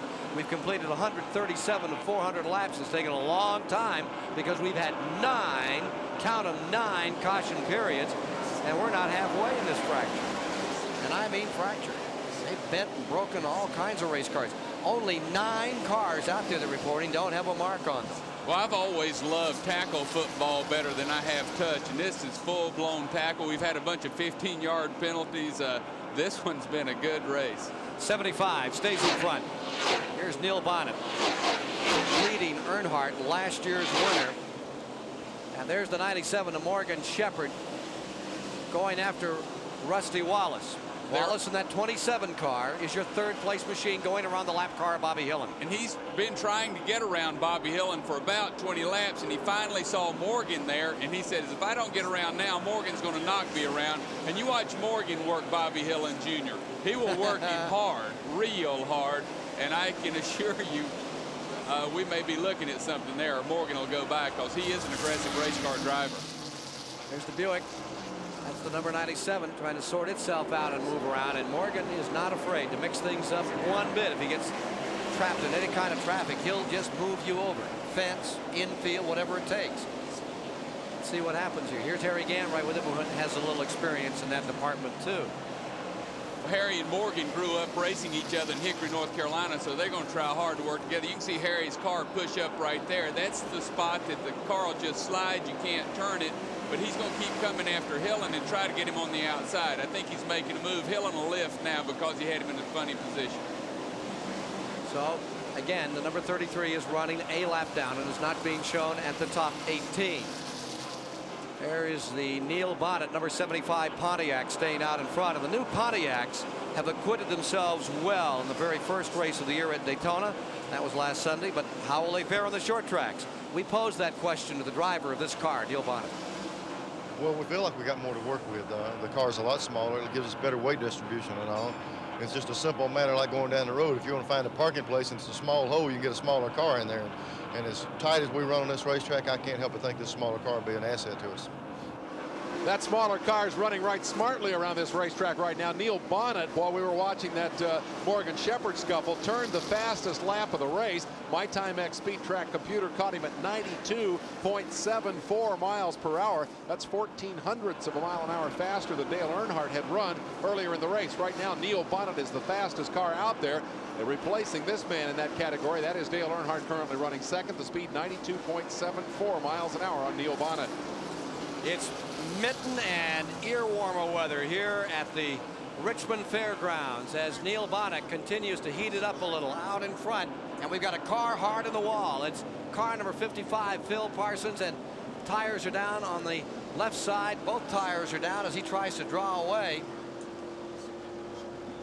That's at turn 1. That is the 10th caution of the day and equals that record of caution periods in a race. Well, the old Richmond track does not want to go gently into that good night. It is taking its toll. Let's take a look at the replay on car number 55. He just got up in no man's land where it won't turn, and every car that's crashed in that spot is there. If you're not at the bottom of that racetrack, it will not stick. You best never get up and try to go too wide there. And he was trying to pass the number 12 car. Trying the outside, and that's the hard place to go. Let's see if we can see it here. The in-car camera shows how the cars vibrate when they don't have tires. These things were meant to have tires, so it's about to bring out a bit. He's got a big headache right now, but he is really trying to get her to drift in and get it fixed because, again, we're after points. He's going straight in the garage area, and all his crew's running that way because he will try to get back out. Phil Parsons has the 10th misfortune of the day to bring out a caution here at the Richmond Fairgrounds. We are running the last race in the history of this event. 36 years they've been racing here. And at the present time, Neil Bonnet continues to maintain the lead with Dale Earnhardt in second, Rusty Wallace in third, Morgan Shepherd in fourth. More in a moment. We're back here in Richmond live with the action. We have already tied the race record for yellow flags. The caution brought out by Phil Parsons crashed just a moment ago, and we're not even halfway through this race yet. We'll take one more look at that mishap. We have a preliminary report that Phil Parsons' car was leaking fluid, perhaps a broken oil line, before it went out of control. Here you see the car loose. He apparently slid in his own oil, turned around, and bang, there you see the impact as he hit the wall hard and has really torn up that race car. Again, the indication is that the problem began before the crash as Parsons' car began to leak a little bit and then slid in its own oil, bringing out the 10th caution flag of a wreck-marred Richmond 400. For more on that story, let's go to Chris Economaki. Well, this has to do with Bobby Hillen's number 8 car that just stopped at the pits. This is the piece they ripped off from underneath the back bumper. It's a rubber molding of sorts, but I just checked my notes. An even dozen of the starting cars have damaged sheet metal, either from contact with another car or contact with the steel guardrail. It may be that before this 400-lap race is over, every single car on the track will be wearing battle scars. It's one of the toughest races I've ever seen from a damage standpoint. It would be an insurance adjuster's delight to estimate today's damage. Well, we're still 50 laps away from the midway point in the event. There's one of the cars that's been beat up here today. That's Bobby Hillen's machine. He is back to full speed. And again, we would note that Davey Allison has returned to the fray. The battle there, of course, is for points. He was one of the early cars beat and battered in one of the first caution flags of the afternoon. So the big story here has been a slippery racetrack and a lot of wrecks as we move our way through toward the midway point here in the Richmond 400. Let's go back up topside to Ken Squire. Out in front is Neil Bonnet. in the number 75 car for Raymock Racing. He's won some $3,100,000 in his career. And he defines a driver, a good driver, as an aggressive driver, one who gets everything the race car has and just a little bit more. He says, if I'm going to get my car running like Dale Earnhardt's, I'm going to get some bad press because I'm going to be running just exactly like he runs. And that's what he's trying to do exactly at this moment. Well, I think he's the flagship car of the Hoosier Tire Company now, and I know all those people down in Hoosier land have their fingers crossed and hope that he holds together because he's done an outstanding job. Again, he and Earnhardt are best friends, and he doesn't mind leaning on Earnhardt at all because Earnhardt loves to lead on him. Can I tell you the story about the hunting club? They went out hunting together, this hunting club, and they both had those four-wheelers. And Neil says they got ready to go out hunting. They started down this road, and he said, he just comes up and turns right into me, knocked me off the road, took the fenders off and everything. And he said, why'd you do that? He said, well, I didn't want you to spend the rest of the day worrying about getting the woods and getting the thing all scratched up. Earnhardt's a nice one. We're thinking about brain surgery, but we can't find anything to transplant into his head. Nice going. Here's the pace car coming in as Earnhardt gets ready to go. The defending Winston Cup champion, defending winner of the Richmond 400 in the black, number 3, lying second right behind his old compadre, Neil Bonnet, as they come to 120 miles an hour right here, then brake hard into turn number 1. Going around the lap car of Mark Martin in number 6 down on the bottom. Remember, he got thumped pretty hard down here a little earlier. He's back out 34 laps down, and you can see Martin's car snapping as it comes off the corner. The handle's really gone away on that machine. And Rusty Wallace in the green and white car right behind Dale Earnhardt in the black car. He's kicking a little sideways too. Rusty Wallace pulls up on the inside. Wallace trying to move through. Took a look at the inside on Earnhardt. Now there's some power being shown. Barry Dotson's team, the Blue Max team, entered by Raymond Beadle out of Texas. This car number 27, driven by Rusty Wallace from Missouri. Raymond Beadle, the many-time world drag racing champion who came to stock car racing, put together this great team. Rusty has a brand new airplane. They fly 6 of the crew on it, and he flies Barry Dotson, who does not like to fly. And Barry said that he always sits in the very back seat in car number 27. He's, why do you always sit all the way in the back? And Barry said, you've never heard of one of these things backing into a mountain, did you? Would you ride with Rusty Wallace in an airplane? Absolutely. Let me ask you that question. Absolutely. I think he's a great driver. I think he's very sensible, very calm. In an airplane? Oh, sure. Well, you watch his sensible calm because Morgan Shepherd in the number 97 car is just getting ready to jump up in there, and he's not one of the boys here. And let's see how sensible and calm your new pilot is. Here we come out of turn number 4 into the main straightaway. You're with number 27. Or rather out of turn 2 into the back straightaway. There's Rusty Wallace, and he is maintaining the 3rd position. Right with him comes Morgan Shepherd. Pontiac versus Buick. 27 the Pontiac, the Buick number 97 coming on. Out in front, it is a Pontiac here at Richmond today with the Neil Bonnet car leading by about 15 car lengths. There he is. And then the Chevrolet number 3 right there in 2nd spot, Earnhardt. And then just back of them by about the same amount, here comes number 27, Rusty Wallace. Likeable guy who's just coming of age this Winston Cup race. Here comes Shepherd down low. He wanted to put a wheel on him, then backed out of it just a second. He'll wait.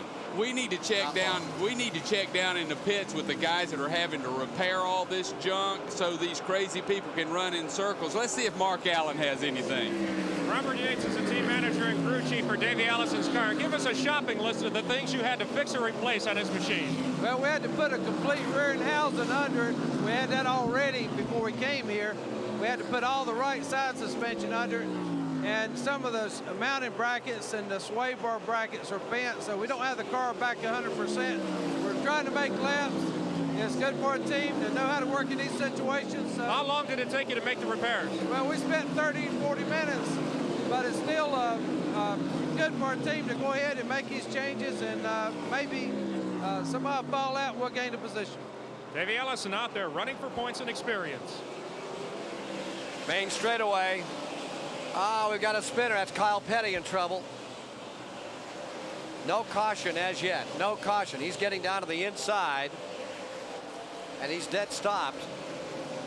He's trying to find a hole to get back in. The engine is fired. He tried to go forward. Now he's going to back it up because there's no caution and he can't get back into the event. He may not be happy about that. He may not be happy about that at all. Well, if he doesn't get a caution, he's going to just back it around. And what they're going to do is end up having a major accident here because of failure of a caution. Finally. Now what? Somebody hit him head on.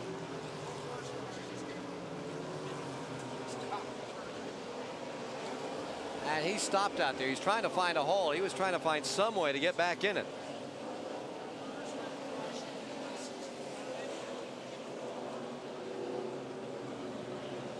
That's amazing. You have to back it all the way around to get her going because he had no way to get in if he went forward, and the caution wasn't coming out, and he was losing time, and he was trying at his best to get back in. Here it is out of turn 2. Comes to a halt. Pulls it back out of the dirt. And he looks for a hole here, and he looked for quite a while. I think he looked for a lap there at least, John. Yeah, he tried to go forward, and there was no way to get in, so he decided, I'll just back it around. I think that was his only chance of getting back in. He was 15th when that all came to naught. And there's Richard Petty in car number 43 on pit road, running outside of the was in 6th and now is running outside the top 10 with this pit stop. Bob Barsha takes a look at how big business has changed the look of this sport. Winston Cup Racing is riding a high tide of success these days with packed grandstands and garages full of race cars backed by big promotional budgets. If you're going to budget $1.5 million to sponsor a race team, then you had better be prepared to spend an equal amount to promote that race team, or it's just not going to work for you. All that investment means added pressure to produce, to make the show, and to run up front.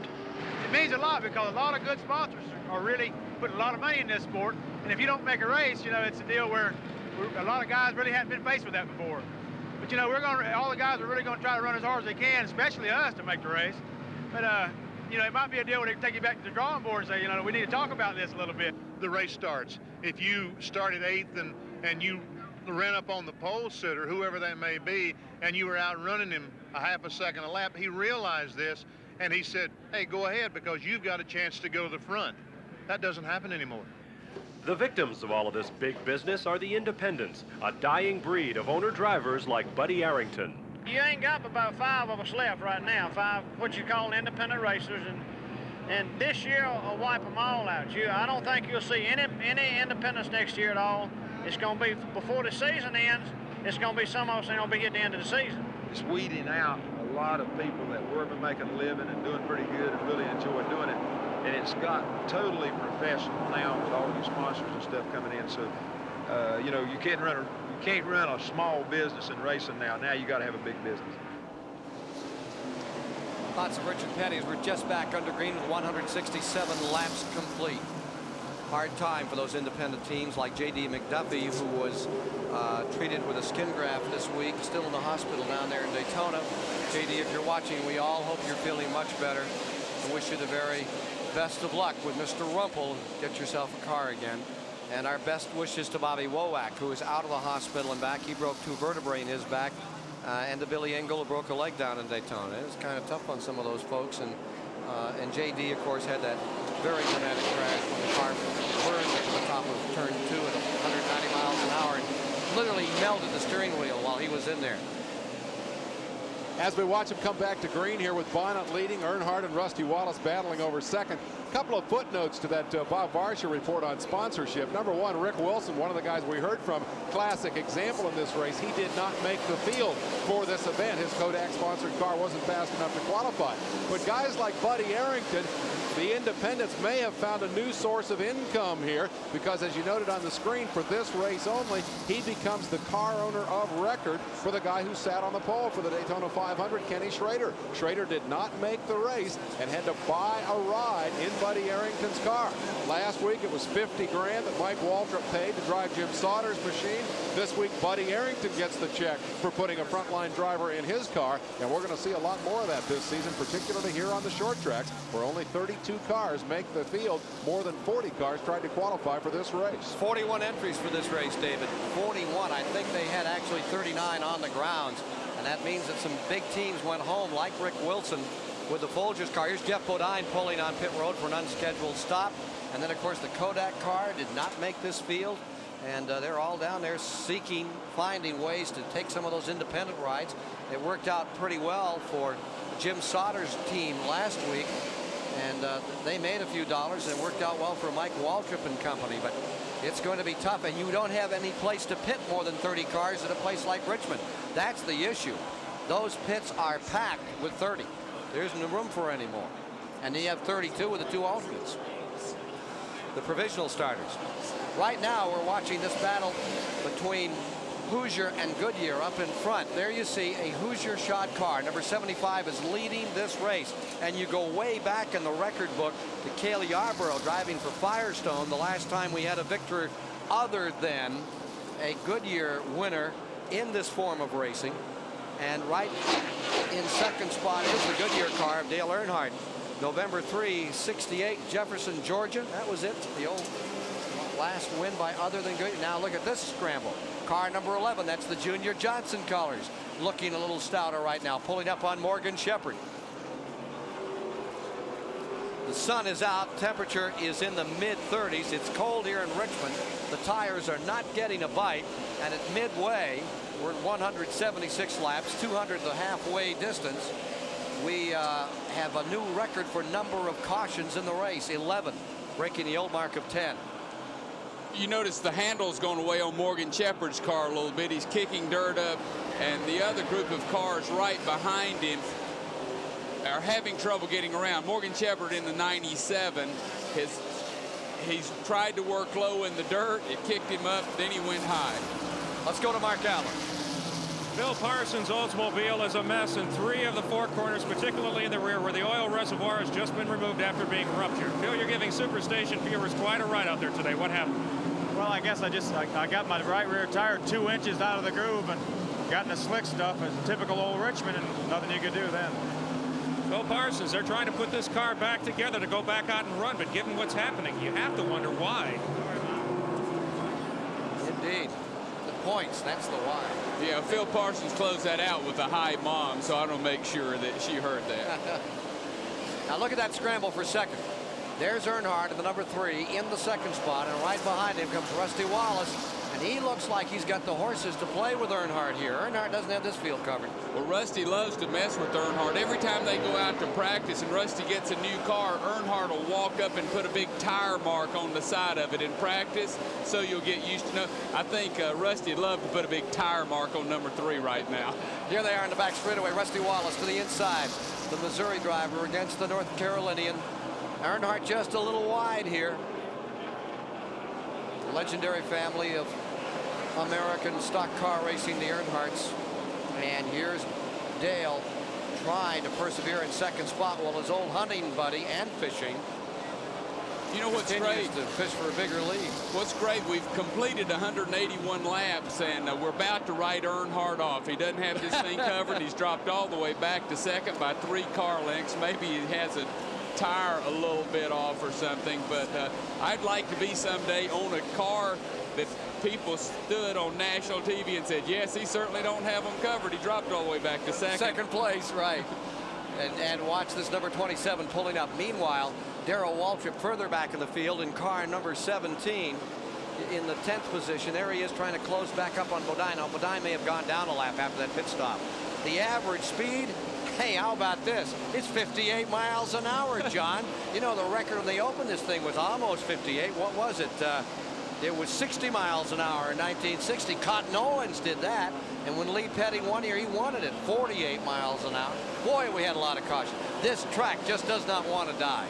Well, I think this track's just telling everybody in the world goodbye, and most of all, you race car drivers. And I heard a few minutes ago from the pit reporters that the race car drivers are running around taking up money, see if they can just close it up right now. Here comes Rusty Wallace back on the inside. The white and green, number 27, goes back on the inside. Here's the number 3 on the outside, and they're wheel to wheel down in the corner. What a scramble for second place. Earnhardt fights him off. Oh, he had him then. He should have just turned on him a little bit, just like Earnhardt would have him. You know, just rub him. I think that's where Barry Dotson's probably hollering from the pits. Rub him, rub him. Barry Dotson's the crew chief on the white and green car of Rusty Wallace, and he's down there this time. Let's see if he rubs him a little coming out of the corner. Oh, maybe a little. See, that's a gear getting off the corner. They're running different gears in the race car, and Earnhardt's car is getting off the corner just a touch better, but here comes Rusty after him again. And they're collecting the leader. They're moving back up on car number 75. They've cut that down to just 3 car lengths. It was 20 car lengths 15 laps ago.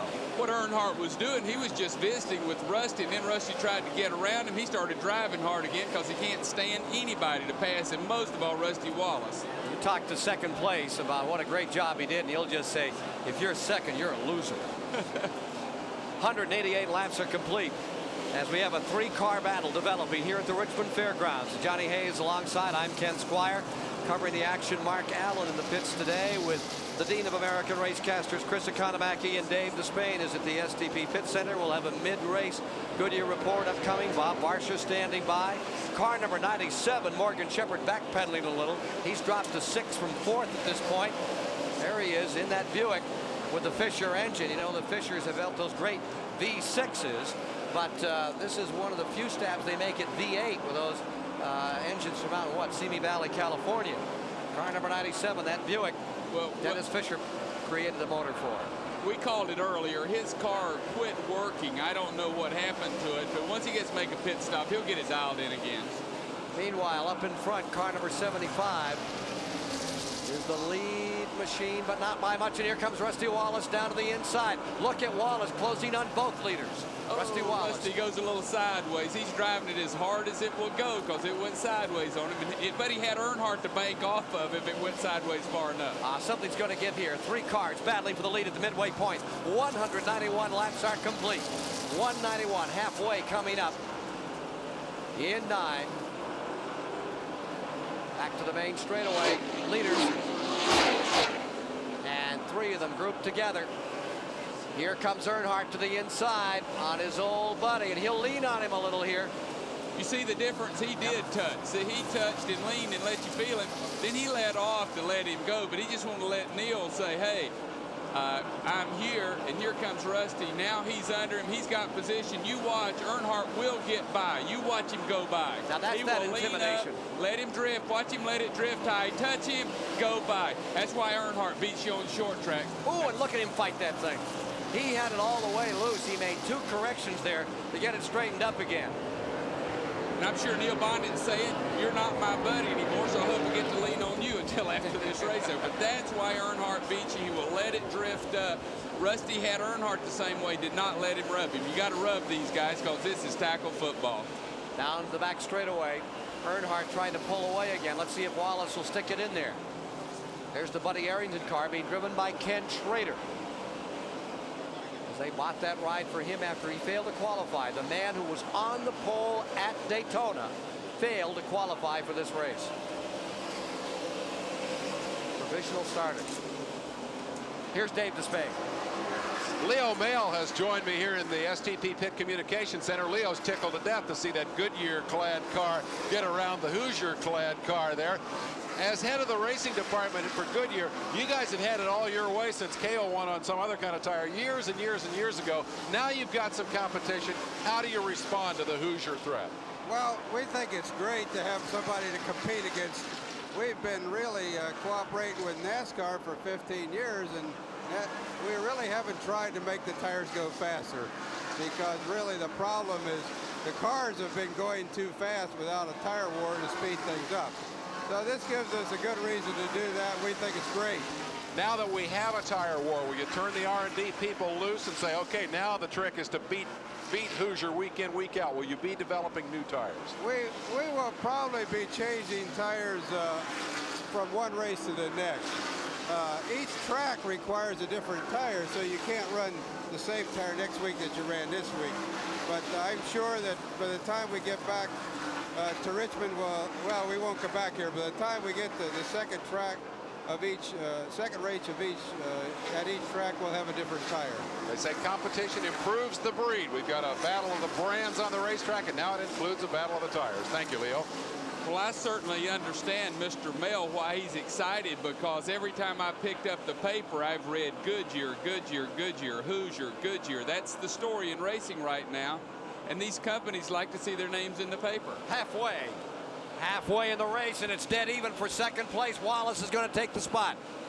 Rusty Wallace finds himself into second. Neil Bonnet falls into third, and he didn't have to lean on him, John. No, I think Neil's a different situation. Neil will give you a little room, and he says, let's don't tear it up. I'm running a great race. We're just halfway. But he won't give his old pal Earnhardt much room. Oh, no. He liked to mess with Earnhardt. It's a whole different attitude. But he's sitting there saying, Rusty's a high school boy coming up, and I'd like to help him get started. So I'll let him go by and see what happens later on. 201 laps are now complete here at Richmond in our live coverage on the Superstation. And we're delighted to tell you our next telecast will be with you for the 600 from the great Charlotte Motor Speedway, the Memorial Day weekend. And we hope you'll be with us to enjoy that wonderful afternoon of racing in Charlotte, North Carolina, Memorial Day weekend. It will be live right here on the Superstation.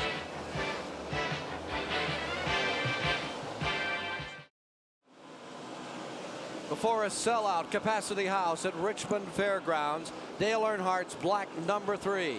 The Stealth Bomber continues to lead this 400-lap race as we've just crossed the halfway point. Let's take a look at the Goodyear mid-race report on this second race of the year. It is Earnhardt first, Neil Bonnet right with him in second, then Wallace in third. This was at halfway at 200 laps. Followed by Labonte and Alan Kowicki, then in the 5th spot with his Ford Thunderbird. 6 was Marlin.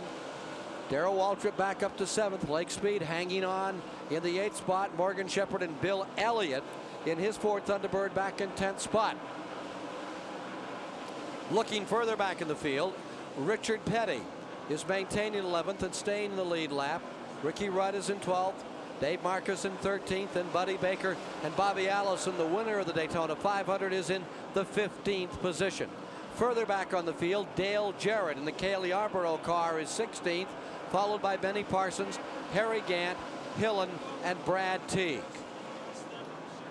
Those are the top 20. 32 cars started. Morgan Shepherd is pitting right now. These are the cars that are out of the race. Derek Cope has retired after a crash very early on. Michael Waltrip lost an engine in his Pontiac. Phil Parsons had a serious crash. And as to what happened out there in that incident, let's take a look again at the moment that was the most serious for Phil Parsons here today in this infamous turn 1. Slams the wall. Tires on the right side, on the left side deflating, tearing up the car and putting Phil on the trailer. Well, he said he got 2 feet out of the groove, and that's all it takes. It's that slick down there, folks. And that's our Goodyear mid-race recap here at Richmond. Back with the leader live with now 214 laps complete. Earnhardt is first. Rusty Wallace is second. Big story here is we've had 11 cautions in the race, which is a new record. The old mark is 10, and we're just past the halfway mark. And all of these, I believe, caused by cold conditions. Yes, we have a tire war, but really the weather is so cold. If it was 10 or 15 degrees warmer, I don't think we'd had half of these. No, I don't either, because all the cautions came right after other stops, and the tires never had the chance to heat up. And it's just the track's slick, they won't turn, they slide, and you're gone. You know, John, we heard from the vice president of the Goodyear Tire and Rubber Company, Leo Mill. I'd like to hear from the chairman of the board, chief operating officer, the president of the company, Mr. Newton or Mrs. Newton. You know, that's a mom and pop operation out of Indiana. This is their first time up here in Winston Cup racing. They've got their purple and white kind of circus looking trailer, and they do add a lot of color to this show, and they're really going to help. I think it's going to be terrific to have someone else in here fighting with Goodyear all the way down the line in 29 races. Well, the competitors love it because it makes Goodyear get back to work and develop new tires, do things, and all of a sudden everybody's going to have real good tires. Bob Newton has to be happy about how Neil Bonnet's running. Let's go to Chris. Well, you're talking about tires. There have been so many yellow flags that the tires haven't really had a chance to wear over a long period of time. Now, at the last pit stop Benny Parsons made, they took a tire off of his car, and I've never seen one with the blisters on the edge of that tire the way that was developed. It may be, if the green stays out for a long period of time, we could have some tire trouble on this crazy racetrack today. Back to you. And that's the word for it. It is a crazy racetrack today. There's no bite anywhere. You get 8 feet out of the groove in turn 1, and it's Saco City in the wall. Here's Mark Allen. Bob Verhilly is the co-owner of the number 75 car Neil Bonnet drives. Bob, Neil was leading a while ago. He's backsliding. Any problems? Not really. We're due for left side tires. Once we get left side tires on it, I think we'll be back in good shape. He's just trying not to abuse the car. We got a good race car. There's 200 laps left, and as soon as we get a new set of left sides, we'll be all right. You're running Hoosiers. How many laps have you run on left and right side? Rights have got about 100 on them. Lefts have got a little over 200. And as you heard, they'll take left side next time. Car number 75. Neil Bonnet now back in 8th position here in the race. Well, again, they're not real concerned. I think you can tell when the car owners say, hey, we're not concerned. They're not concerned because they know as soon as they get a tire stop, they'll be okay. They just don't want to get in a position where they could get lapped. 222 laps down. 222 laps complete as Earnhardt begins to have it his own way for a while. I can't think this is going to last. I think Bonnet's going to get back into this for sure. I wouldn't be surprised if Waltrip has something to say about the end of it. And let's not forget that Richard Petty is still very much in this race, running in 11th. Long way to go. Taking a look now at that battle for 5th place. There's the number 44, and here's 17 Waltrip running in 6th, trying to take another spot. Well, the 44 was Sterling Marlin. They've been getting after each other for several laps. Sterling Marlin's also an excellent short track racer, grew up. Darrell's going to try high, and that is that dangerous spot because if Marlin forces up just a little bit, you get off in the slick stuff, then you're in big trouble. Yeah, you're going right to the wall. You're going right to the repair shop. And that's why these people have been so conservative on passing on the outside, and they can get hung up so long behind a slower car. But if you can't get under, see, Darrell's trying to force his way under, but he can't quite get it. But he will keep trying it under because if you go around on the outside, you are risking tearing up your race car. Well, there's Darrell Waltrip trying to close in one more time on Sterling Marlin in the Billy Hagan car. And the Hagan Racing team looking pretty stout this year. And I'll tell you another thing. A lot of these cars that are down a lap are hoping this thing will stay green because Earnhardt can go out and lap a lot of other cars, which put several cars down a lap. Then you have a chance to get a top 10 finish versus looking at 18th or 19th. So they're not concerned at all if Earnhardt stays and they green. They hope their pit crews will come on. Well, let's go back to the leader and see if we can get an interval between Earnhardt and Rusty Wallace. Now in second with Terry Labonte third, Alan Kowicki fourth after the halfway in the race. The leader, and here you see that second place car, Rusty Wallace, coming around the white and green car, number 27, in second spot, and that's about a 5-second, 5 1/10 interval between first and second place. As Dale Earnhardt, who has earned some $7 million since he came on the circuit in 1975, continues to work away at this lead. Well, he's an awesome short track racer. We said before the show started, this is an intimidator's race. If you can knock people out of the way, push them, bang them, and Dale Earnhardt drives aggressive, and that's his secret here. Another car in the wall and back again in turn 2. I don't think there's going to be a caution, but Kenny Bouchard up in turn 2 just slapped the wall hard and bounced all the way back in the track. He's back underway. Let's see if he's going to come in or if he's going to stay out. He's trapped on the outside of the track and can't get in the pits, and Neil Bonnet is there. Here's Bonnet, the 8th place runner in the pits, looking over the tire situation, adding fuel.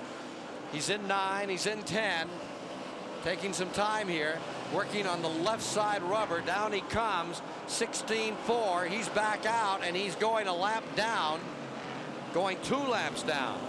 Going 2 laps down out of number 75. And this is when he hopes is that this thing stays green. Let me point out the reason he's 2 laps down. one is in running in 8th. He was almost 2/3 of a lap back and slowing down to get on pit road and getting back on the track, plus the 16 seconds. That put 75 2 laps away from the leader, number 3, Dale Earnhardt. Who's quick out here, Dave Despain? I just put the Timex Speed Track computer clock on Dale Earnhardt, the leader. He has hunkered down now at the midway point in the race. He dropped a couple of miles an hour off the pace that he was running earlier. I had him a lap at 90.21 miles per hour. The fastest lap in the race, still Neil Bonnet's, who's just gone, as you said, 2 laps behind. He did a 92.74 mile per hour lap back on lap 140. That was in the intermittent periods of yellow. Now we've got the long green flag run, and they've settled in for the long haul here with Earnhardt up front. That Bonnet pit stop makes an important point about this short half-mile racetrack with 20-second laps. You cannot pit under green and not lose a lap on this racetrack. Ken? Well, you can certainly understand why the cars have slowed down. It's not because he's not driving as hard. The tires are going away, and when he gets new tires, you'll see him pop those big speeds. I'm sure that Bonnet's back out there flying again, and we'll put a watch on him later. But as soon as you get new tires on it, the car will pick back up originally. Car number 17 has moved around the 44. Darrell Waltrip has pulled up into 5th. And that number 5 is a lap down or so. Those cars up in that lead up. He's 2 laps down. Earnhardt is in 1st. Wallace is in 2nd. Terry Labonte is in 3rd. Alan Kowicki is in 4th. Then in 5th is Darrell Waltrip. Lake Speed is in 6th. Sterling Marlin is in 7th. Bill Elliott is registering 8th. And Ricky Rudd is in 9th with Richard Petty in the 10th position. And a good battle developing between the 26 and the 43. We have this report from the pits. I'm down in Neil Bonnet's pit. They just took a Hoosier tire off his number 75 car that was worn to the cords. Now, earlier we saw a Goodyear tire come off of Benny Parsons' car that had trouble. These long, sustained periods on this cold air doing things to tires that have never been done before here again on this crazy racetrack. Well, points about that I think are interesting. One, Hoosier developed their tires on the short tracks of the Midwest. When they made their inroads into NASCAR, they came here with a tremendous amount of short track racing experience. One of the things that was very interesting about their tires' performance at Daytona was that they were able to run long runs on the super speedways without wearing out the tires. But those tires were very hard.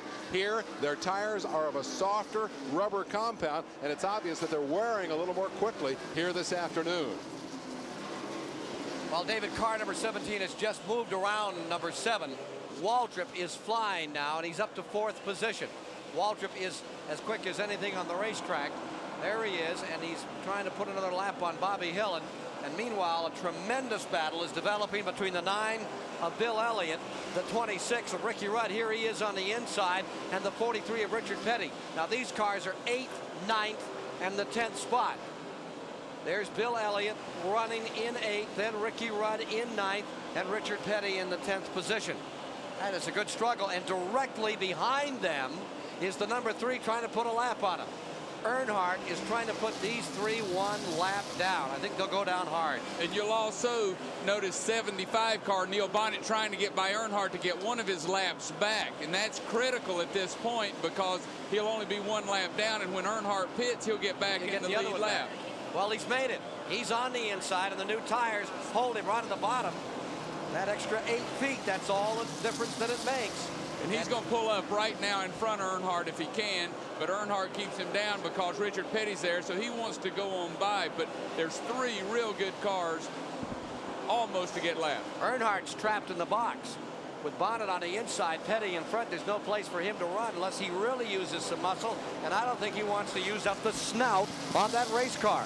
I'm not sure that's the case. He's liable to take them 3 wide, knowing Dale. Here they are back in the main straightaway, and look at Bonnet trying to do something with Petty as he gets the lap back from car number 3, and now on the inside of Richard Petty, it's a lap back from him. Well, Earnhardt sitting there saying, push him up, Neil, push him up, just like I taught you. Now watch how easy Earnhardt goes by. You watch him, he'll push up, and Richard doesn't take any junk from anybody, but you still watch him push up. Dale may be afraid to lay a fender on the King, though. That's a little different. You're not supposed to hit royalty.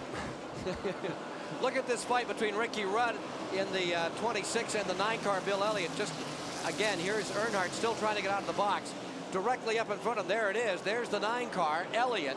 And remember that he's in 8th, and Ricky Rudd doing a grand job in the Kenny Bernstein prepared car is running directly behind him in 9th.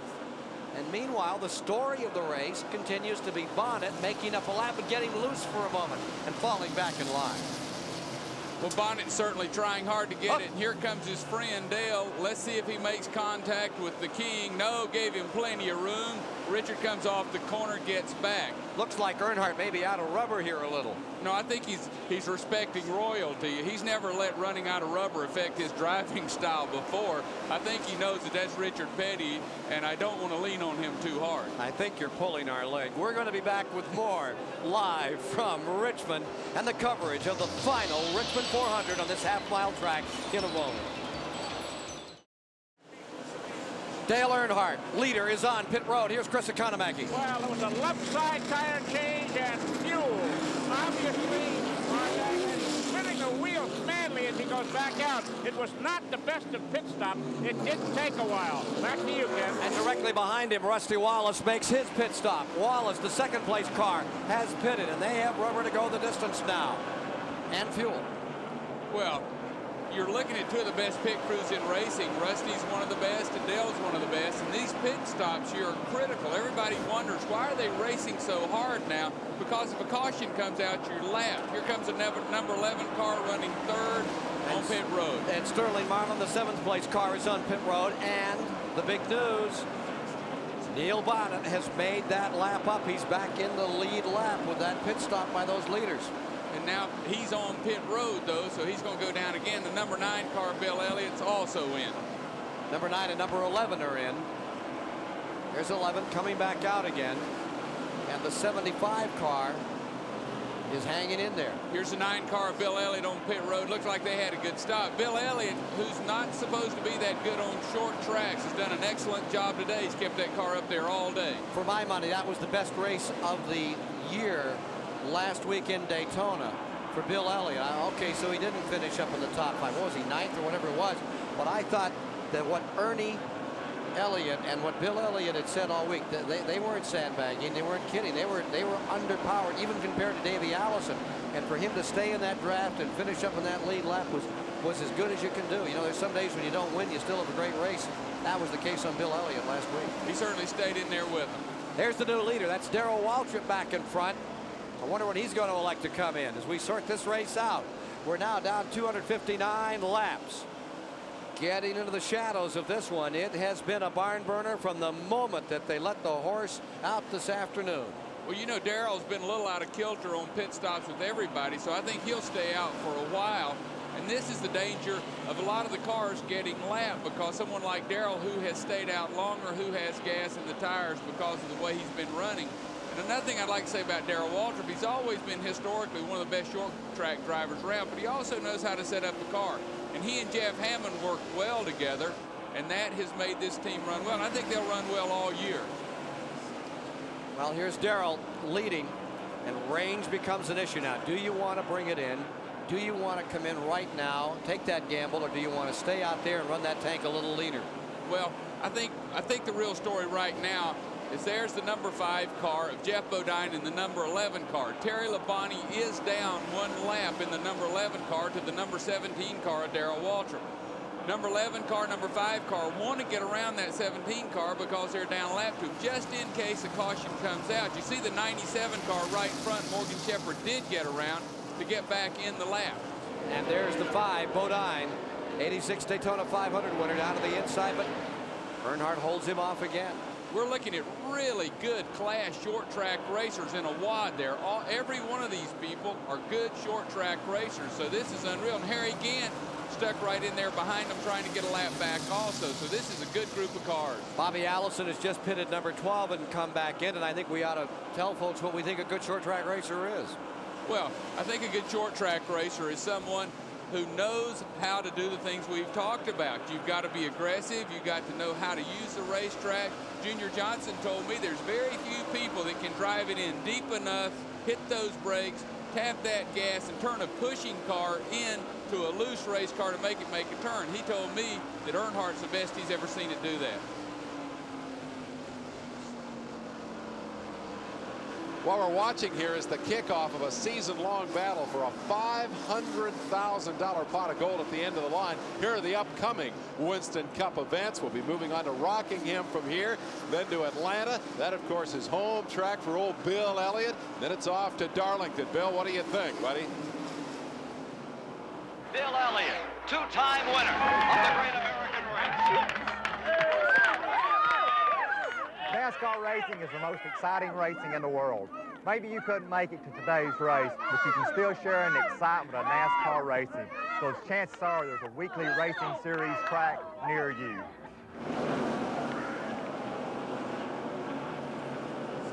NASCAR weekly racing series in your area, because it's okay. Caution is out around the racetrack. We've just had another caution. 267 are complete. Jeff Bodine, again, they were trying to get around Waltrip, he and Labonte, and I'm sure something came together there. We'll see right now. He did the same thing that Phil Parsons did. I think he got it up 2 feet too high, and she goes around. That just shows you how slick that turn is. They're seriously talking about 3 or 4 inches.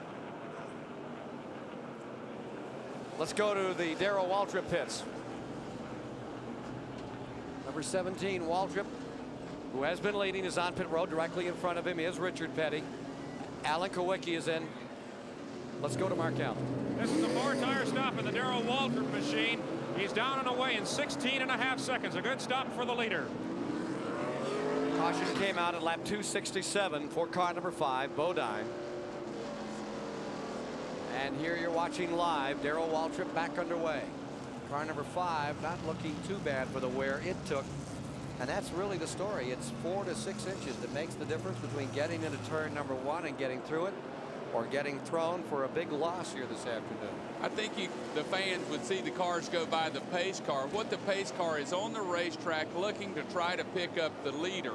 And all these other people that had already pitted, that they were not passing the pace car illegally. NASCAR put him out and said, try to find the leader, and they told him the leader, and they pick it up. So now everything's under control, and the pace car is on the track. They've got a consultation flag out on 2 cars that may have picked up a lap. I think it's the 11 and the 97, Morgan Shepherd. Let's see, here comes the black flag out again from the starter as they come to the line, and they're going to put 11 and 97. It's 11 that's a lap out. A lap out of sync. We're going to fix that now. Here's Bob Varsha, who has a Goodyear racing update for us. Thanks, Ken. Now let's get caught up on all the racing elsewhere in the country. Down in Bradenton, Florida, the first event of the NASCAR All-American Challenge Stock Car Series is set to go. Butch Miller has the pole for this afternoon's Icebreaker 125. Series champ, 3-time series champ, make that Dave Maynard had a bad qualifying session. He's way back in 10th place. Now in California this weekend, Ascot Park near Los Angeles played host to several nights of World of Outlaws racing. An 8-time series champion Steve Kinser's night got off to a bad start. In the heat, the orange car of Tommy Estes Jr. climbed over Kinser's front wheel, knocking him into the B main, where Kinser advanced without incident. Not so Johnny Herrera, who tangled with Rich Bubeck and flipped, but without injury. In the feature, Jack Hewitt, driving an unfamiliar race car, overhauled both Kinser and Sammy Swindell to take the Friday night win.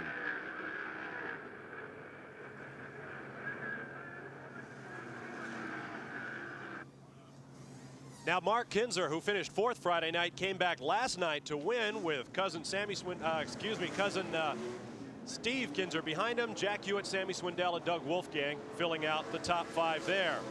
To the frozen north, Herm Johnson and Bill Pater still atop the standings after yesterday's 5th round of the Ice Series Championship, literally on the lake at Lake Crystal, Minnesota.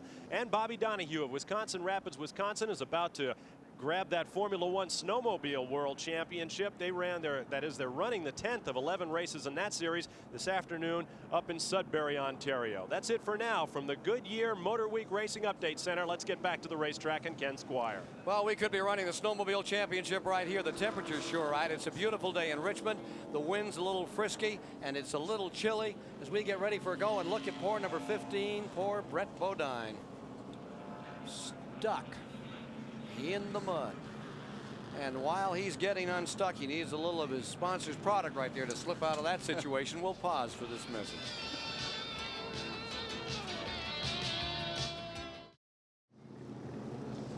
Live from the Richmond Fairgrounds Speedway, we watch Terry Labonte's number 11 parked on pit road. We're in the STP Pit Communication Center watching the action as these cars have all come in during this extended yellow to get 4 new tires and a tank of fuel. It appears that Darrell Waltrip will be the leader when we go back to green. Alan Kulwicki has moved up into the number 2 spot. Behind them, still some shuffling going on as the pit stop sequence continues here. And what will remain to be seen who emerges after the cars come in for their late stops right at the tail end of this yellow flag period to see who is actually going to be out front. The key issue is that all the cars are now rejuvenated and ready for what could be a run to the finish. Let's find out more about that Terry Labonte situation from Chris Economaki. Junior, we rarely see 2-lap penalties handed down. What was the problem? Well, they're saying that Darrell beat Terry back. Terry says he didn't do it. He says he's ahead of him when he crossed the finish line. It looked like from here he's ahead of him. But they got a camera up there, and I want to see that picture. If he's ahead, I'm fine. If he ain't, when this damn thing's over with, I want my lap back. I don't blame you. What'll happen if you're right? Well, wherever we finish, they give us our lap back, then we'll go from there. They're supposed to have a camera up there to say who is in front. And Terry says he's ahead of him, and from here, he looked like he's ahead of him. I don't know, but I want to see the picture where it says he wasn't. Thank you very much, Junior Johnson. You can see this veteran car owner is not happy with that official decision that cost his driver, Terry Labonte, 2 laps. Back to you, Ken. Well, John, Junior is not happy today at all. Well, I certainly wouldn't want to be that photographer, whoever that fella is with the picture. Now take a look at this. The tires have fallen off the left side of the car. This is reminiscent of the Wood brothers and David Pearson and their breakup.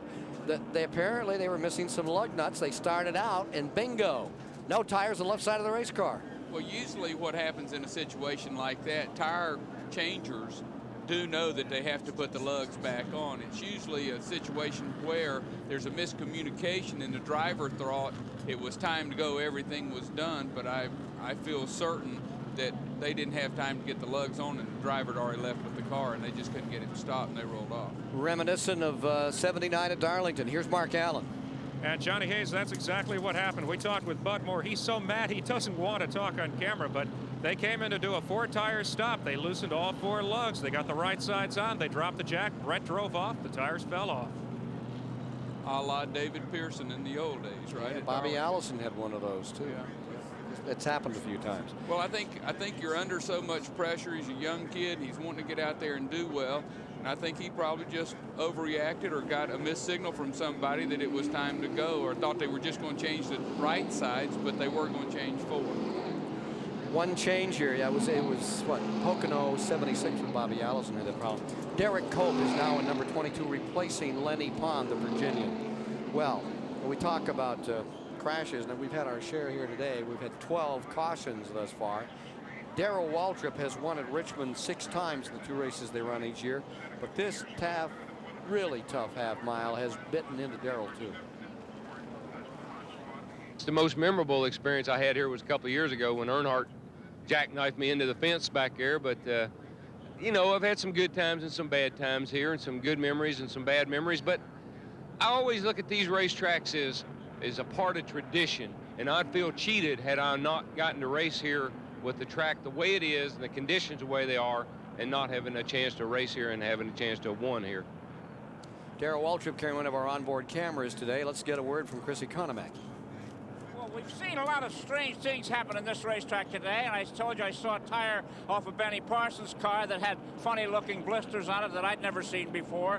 And then we saw a Hoosier worn to the core coming off of Davey Allison's car, or Neil Bonnett's car. Now look at this tire. I've never seen this happen before either. It looks like a Salvador Dali painting or a collage. A tire come off of one of the cars. There's air in it. It could run, but it really looks like it's been cooked and melted and so forth, and come out of a waffle iron. It's been a strange day at Richmond Fairgrounds last day. I think that was called moon surface, Chris. There you go. Well, I want to translate for everyone from Lyerly, Georgia, Denver, North Carolina. Collage is a bunch of pictures that you put together like when you graduate from high school. Thanks, yearbook. That's rich people's talking. Appreciate college it. people, collage. Here's the leaderboard now. Darrell Waltrip is first. Ricky Rudd is in second. Richard Petty is third. Rusty Wallace fourth. Dale Earnhardt is fifth. Lake Speed is maintaining sixth. Neil Bonnet is being shown in seventh position at this point. Okay, Dave Despain. I'd like to throw it to Dave Despain, who's an expert on collages. A prescient observer of the collage scene, Johnny. As we watch the True Value Hard Charger proceedings here, keeping track of the cars that run in the top 5 positions each lap and scoring them for the $5,000 in total awards that will be given away to our Hard Chargers. Dale Earnhardt continuing to lead in that category. He's built up a big early lead because he's been in the top 5 all afternoon. Neil Bonnet had been up front, led the race, and accumulated a bunch of Hard Charger points, and then fell a couple of laps down, has since worked his way back into the lead lap. Rusty Wallace, with consistency, running second, third, fourth most of the race, is third in those standings. Again, that for $5,000 in True Value Hard Charger money here this afternoon. The number 15 car, the Bud Moore Ford, still sits very forlornly down in turn number 1 as they try to get it extricated there and get it back on. They brought out some tires and got it hitched up, and here comes Brett back out. And Bud Moore gets angry. It's a little like Junior Johnson. Bud Moore is a big man. He can't hit a 7-iron, but he can hit you with his fist, okay? And Bud, he's probably not that upset at Brett or the crew. He's upset about the breakdown in communications because you practice this, you go through it time after time, and he says, how's this stuff happen to me? You know, that's what he's going through. He'll be fine Monday. We have a rule that you never talk to a race car driver, a car owner, or a crew chief to 48 hours after the event is completed. We don't let them talk with each other. We try to separate them, then they go to lunch together. That must be some debriefing. Here's Mark Allen. Part of the reason that Brett Bodine had the problem that he did is the teams are changing the way they do pit stops in their ever-continuing effort to shave time. Instead of sending just 2 air guns over the wall, let's say to the right side of the car, for instance, they're sending 3 guns over. And to make sure they don't have too many men over the wall, they're actually delaying fueling on the car. That's what happened to Brett Bodine. They had all the lugs off, so when they dropped the jack on the right side and he drove off, he probably had no idea what had happened. Well, they're in now, and they're changing the tires. Left side on car number 15. Get him back out here. Lengthy caution period, and this comes at lap 278. Everybody is reshod, everybody is refueled, and we're ready to drive for the finish. And it's going to be a tremendous, and as you take a last look at this kind of funny shaped half, looks a little like an egg up there, John. Yeah, I tell you, there's going to be a lot of people. See, I didn't realize eggs could eat $60,000 race cars in such volume. Yeah. The egg that stole the Winston Cup champion. There it is. You know, the points chase now. Everybody thought they were off to such a great start. Now everybody's going to sit there and say, after this race, how are we doing? You know, the whole thing's jumbled. Well, here's how it shakes out as we look at the field getting ready for the restart.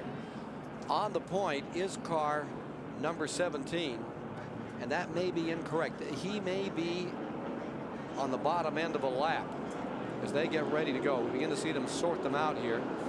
And let's get a word from our friends in scoring. We're seeing 17 being shown up on the point. 383 and 17 are just on the tail end of the lead lap, John. That 17 car that will lead the group. That Darrell Waltrip car right there is on the tail end of the lead lap. Lake Speed is in that group.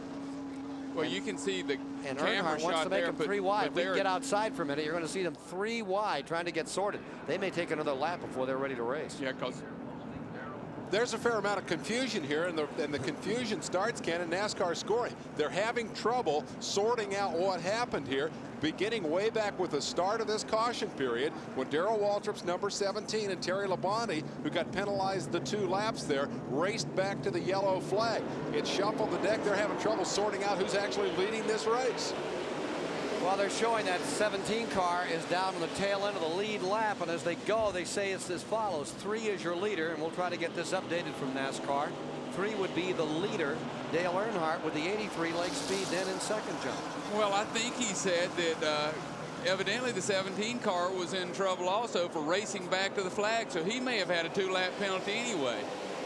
But here comes the number 7 car, Alan Kowicki, making a big move to get by Darrell, and Rusty Wallace sticks it right in there. He started on the bottom, so he must be shown a lap Kowicki's down 3 laps. The number 7 car that just popped up in front, and among those leaders now coming by, we try to get word from scoring to confirm where we are here with 283 laps complete. We see Rusty Wallace to the inside with Ricky Rudd in the 26. And while we're sorting this out, Phil Parsons' car is back on the track. They've done a lot of work on car number 55 and put Phil back in again. Well, I think it's so confused in scoring. I think they're showing Phil Parsons as the leader. I am not certain on this. He's been out for about an hour, but that shows you how important points are. They just rebuilt a race car just like they did Davey Allison, hoping that, hey, if other cars fall out or have a problem, that you will pick up some spots. And at the end of the year, that 5 or 6 points can be critical. Phil Parsons lost 12th place by 5 points. 3 and 83 are battling for first place down in the corner. That 83 is in second. That is Lake Speed. He's going up underneath car number 3, Earnhardt. Back straight away. There's Earnhardt holding him off, bending him off another time. Earnhardt in front and perched right on the rear bumper and challenging again his Lake Speed. Now these cars in front of them, Richard Petty, Darrell Waltrip, Ricky Rudd, and Rusty Wallace are in the lead lap, but on the tail end of it. That's what they're telling us. Well, what a great showing for Lake Speed in his Oldsmobile. We haven't called those many Oldsmobiles today, but Lake Speed has jumped right up there in the front, and he seems like he can give Earnhardt all he wants, and he's diving under him. He got it. He pulled him in that corner. Now here's Earnhardt back again, but watch what happens in turn 1. Well, Lake Speed has him on the outside, and it's hard to get too aggressive on the outside. We've seen that happen before. And if Lake Speed can hold the bottom of that racetrack, Earnhardt's going to have to be awfully strong to get by him. And I think Lake drift up. Yeah, he gave him a little shoulder right there. And there's another Oldsmobile right behind him, the 44 Sterling Marlin. They seem to be hooked up and ganging together. Lake did get by him and clear him. Here comes Sterling to push under him, and Earnhardt is still on the outside. Now in the sort out, there's a big separation between the second place car and the third. They're showing as the third place car, number 27, Rusty Wallace, 4th, Ricky Rudd, then 5th, Waltrip, and 6th, Petty. Well, they need another caution to put the front of this field back together. But as far as Lake Speed is concerned, it's just dandy right now, just the way it is. Well, if Wallace is in second place, he's not that far ahead of the leader. So he's in jeopardy of getting lapped himself because he's sitting right out there running in front of the pack. So I guess we have 2 cars that are clearly in the lead lap. And the rest of them got trapped in there, and all this changing going on in the pits. Well, that's what we said earlier about, you know, when people stay out longer on cautions and things happen like this, and you have not pitted, you can lap a lot of cars on a half-mile racetrack. Well, Mississippi's Lake Speed, who's never won a Winston Cup race, is now out in front with that Oldsmobile. Do you realize, you know, whoa, we got Harry Gant in the wall between turns 3 and 4. He looked like he hit it pretty hard this time because it almost stopped sudden when it hit. I don't know exactly what caused it. It was back in the pack, but he is backing it up and going to try to get it off the racetrack as soon as this traffic gets by. 291 laps are complete, 291 down. There you see the number 33. This has been something, I'm telling you. It seems like this isn't Rockingham, is it, where we're running 500 miles or Dover or somewhere? We've been here. No, it's the last race in the 36-year history of this track, which began with dirt, then went to asphalt. This is the last time we'll see this surface, and this surface just doesn't want to get off camera. There's a replay, and all you can see is a lot of smoke and stuff. I don't know what happened to cause it, but he did hit it fairly firm. He's able to get it back out and try to bring it around, and they're bringing the safety crew out and the speedy dries. If he may have dropped some lubricant. Now car number 3, Earnhardt, is on pit road. Number 5, Bodine, is pitting at this point. And also coming back into the pits is car number 15, Brett Bodine. Well, Earnhardt's car looked like it was slowing a little bit, and they're changing 4 tires. I have a feeling that they were not happy with the setup they had. Here's Chris. Well, a few moments ago, Kirk Shelmerdine, Dale Earnhardt's crew chief, said they could go to the end of the race if it remained green. But you can see how they're rebuilding the car. He stopped again just now, put on 4 tires, and every car in the race now has enough fuel to make it to the checkered flag if the green flag stays out. Of course, if the yellow comes out, they bring him in to put fresh tires on and rebuild the cars, make some adjustments so that they can race a little bit better. But if it's green all the way, the crew chiefs and the pitmen rather have done their work for today. Working on the fence in turn number 3. I think there's just a quick job, but when we come back, we'll have approximately 7 laps to the 100-lap mark. So we'll have just about 100 laps to go when we return to Richmond Live. We're back live at Richmond, and how about Lake Speed? Number 83 in this race. Just a year ago, he was up there with Ken Squire in the broadcast booth. But the man bought himself a race car, built his own team. I'm going to nominate his crew chief, soft-spoken Darrell Bryant, for $1,700 worth of Mac tools. Doesn't say too much, just goes about his business. Has obviously helped Lake Speed build a very competitive race team, and he is in the lead here with 100 laps to go by our Timex Speed Track computer. Lake turning the last green flag laps. We get a look at Darrell also clocking Speed's progress out there. A lap at 92.4 miles an hour. That's just about 0.03 of a mile an hour off the fastest lap that we've seen thus far in the race. Speed and Bryant have their act together here this afternoon. Now let's see if they can keep it together all the way to the checkered flag. Let's go back up topside to Ken Squire. I do believe that was Dale Inman. Yeah, let me ask you something. If Lake Speed was up here with you last year and is leading the race, do you think if I bought a car that there would be any possibility? Not even a smidgen of a chance, John. God, I'd love to be a hero in something. You know, I've always wanted to be successful, and I've always failed at everything I've done. It would turn my life around. How much do cars cost?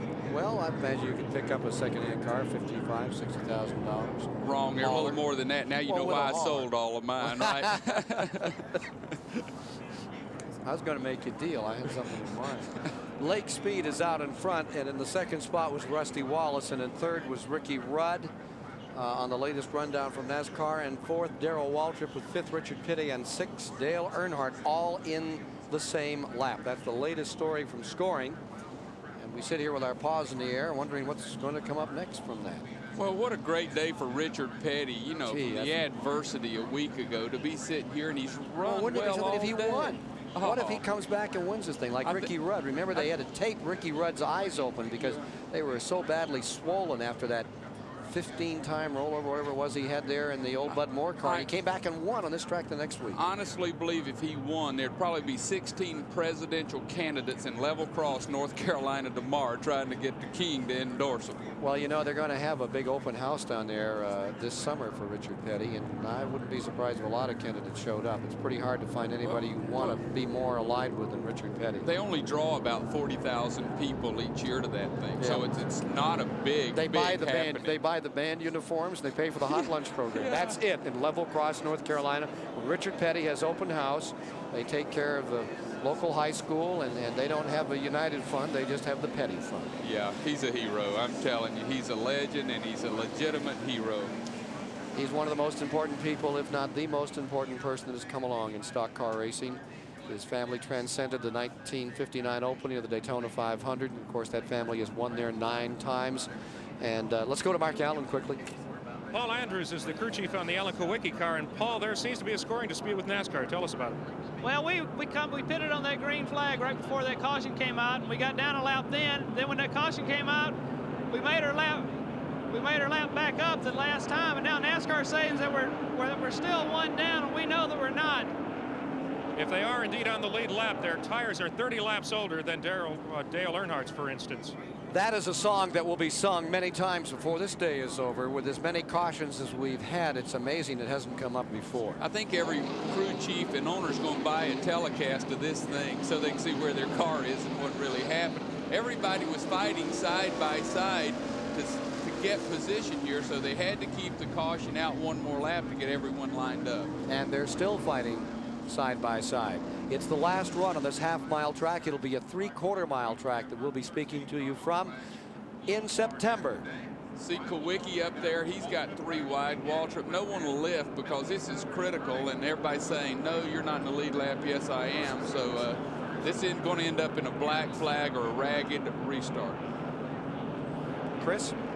Yes. Hello, Chris. Hello. Yes, the scoring seems to be in trouble here today.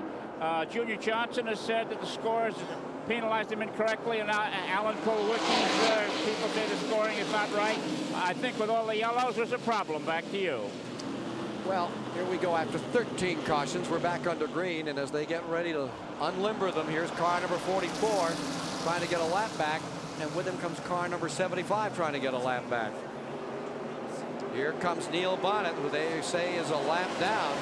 He struggles into the first turn on the inside. Lake Speed is your leader in number 83, with Rusty Wallace in the second spot. And around the outside, Bobby Allison trying to get a lap back from Rusty Wallace as they sort them out. A lot of pushing and shoving going on as we get this one back underway. There's your leader, 83, Lake Speed. And let's go inside of Darrell Waltrip's car, who was shown on third on the start. Third on the board. Dave Marcus right in front of him in the 71 car as he's out of the corner. Oh, he fights it hard. Looked like he absolutely got hit there for a second, and he lost a spot. Petty going around him. And he did absolutely get hit by number 3, Dale Earnhardt, who is leaning on him right now, side by side. Oh. And this is big-time auto racing, and I think Darrell might be looking in the rear-view mirror right now. And see, they have him caught on the outside. If you're caught on the outside, now you watch Earnhardt work him on the outside. See him pull up, bump, gone. Now Bo Nine's going to try to slide under, but he may not be strong enough. So that puts Earnhardt up into fifth. Speed in front, Wallace in second, Rudd in third, Richard Petty in fourth, Earnhardt in fifth. Darrell Waltrip back to sixth, Sterling Marlin in seventh, and Neil Bonnet in eighth, Bobby Allison in ninth. Well, the key, the 75 car and the 44 car, the 75 car and Neil Bonnet is the real key, that he got his lap back, because he's proven all day that he can win this race. And he's hoping for a caution now. Lake Speed having the best run of his life on a short track in his Oldsmobile. So we have Sterling Marlin, the number 44 car in Oldsmobile, a Pontiac 75 car, Neil Bonnet, another Oldsmobile. So all of a sudden, these bodies are working. It's not just a Chevrolet Ford show anymore. 306 laps are complete in the last run of the old Richmond Fairgrounds. And it's got everything. Lake Speed is pulling out in front. There are those two cars that pull themselves back into the lead lap. Sterling Marlin of Columbia, Tennessee, and Neil Bonnet from Alabama. Then directly behind them is your leader, number 83 Lake Speed, who has a big interval to the second place man. That's car number 27, Rusty Wallace. There's the 83. And now let's take a look at the interval back to the 27 running in second place. There's Lake Speed looking for his first career win. Maybe he'll be the one that goes in the record book as the last man to win on this treacherous, difficult half-mile track. Well, I've never seen better racing in my life. These people have raced all day like it was the last lap. In the circumstances now, half the people out there don't know if they're in the lead lap, down a lap, down 2 laps. So everybody's racing as hard as they can to protect their position. And everything is working against them. The track surface over all these years is worn out. It is such a cold day. There is no grip in the tires. And it's the typical Richmond race. If you make a mistake, you get collected by a couple of other cars. And now almost everyone in the field are wearing some battle scars. Now there's Richard Petty's number 43. That is in fifth. And here's Waltrip in the 17 trying to take the spot away from him. Petty is in fifth. Waltrip is in sixth. Was that Waltrip not respecting royalty? I thought he hit the king in the side for a second. And we saw Lake Speed getting into the side of the 44 car.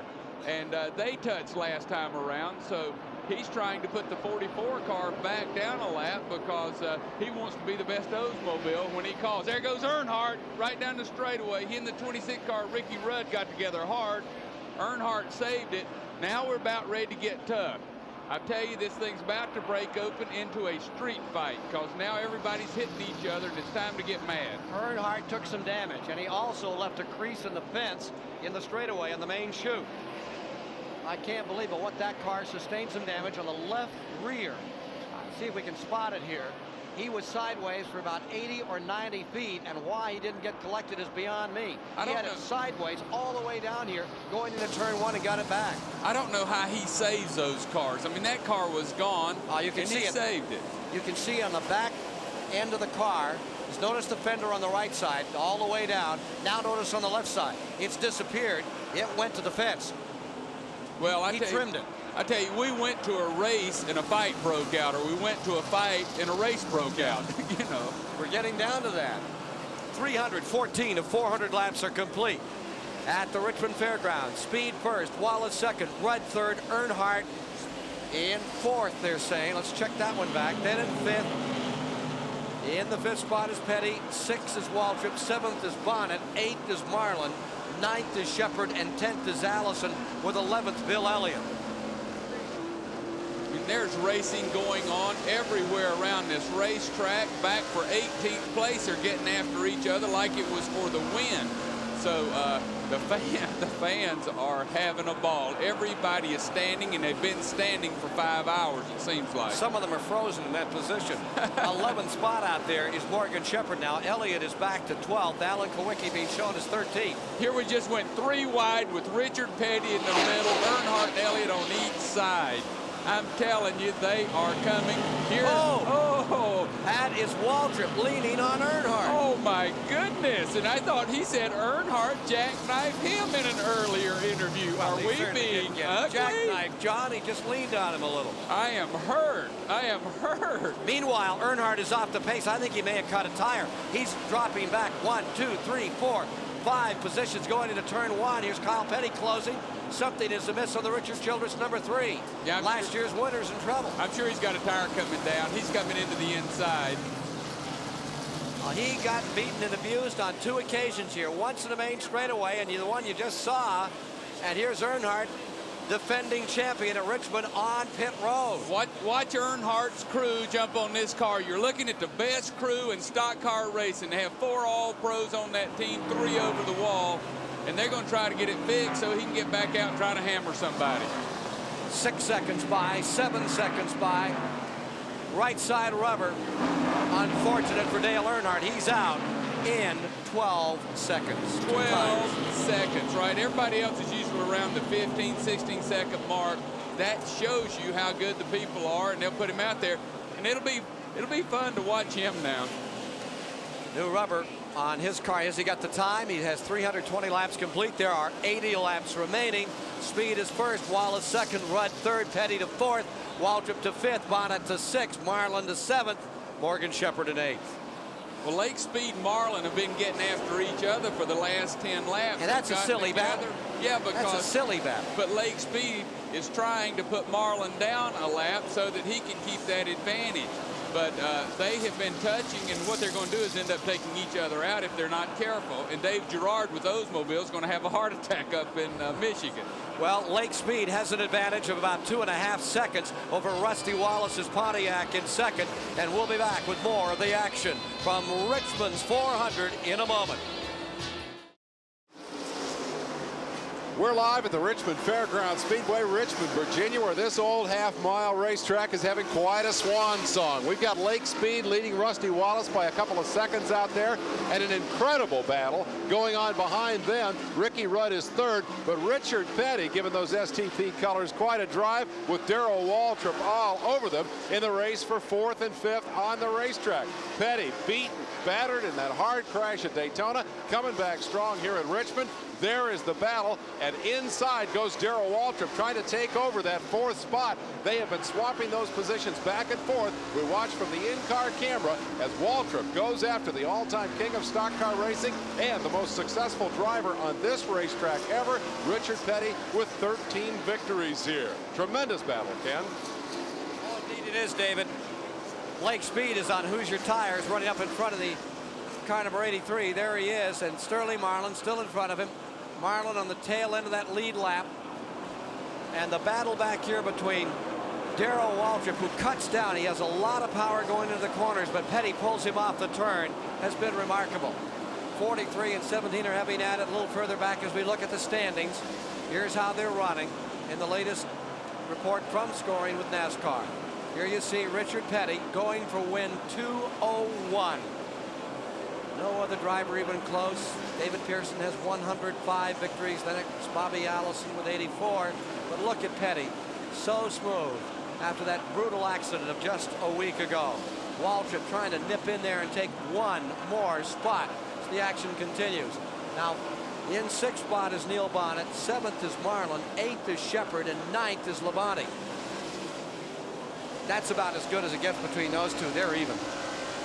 I tell you, this has been some of the best racing I've ever seen because it's been aggressive. No one's staying in line and just trying. Every place on the racetrack, someone's racing for position. And you can see Darrell, he is trying to eat Richard up. Richard, he cannot. He can get halfway up to him. Richard can pull him off the turns. Richard Petty's doing a heck of a job with a very sore ankle. And of course, this is the first race without the restrictor plates, which are only used at Talladega and Daytona. So many of the car owners and crew chiefs were saying, why don't they change the track? The trials where they have trouble at Daytona and Talladega, where the cars get loose, instead of making us make all the changes, why don't they make the changes? But that changed the length of the track and changed the configuration. That'd be a pretty tough move. Well, plus I think it'd be a little more expensive to change a total racetrack than it would a race car. I think economics comes into play somewhere.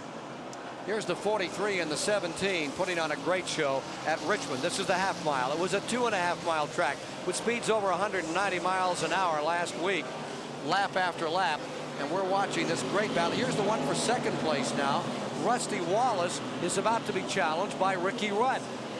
Rudd pulling up in the green and white, number 26, to joust with Wallace for 2nd place. Well, you know, Rudd has always run this track well and short tracks well. Rusty Wallace is an excellent short track driver because that was his background coming up.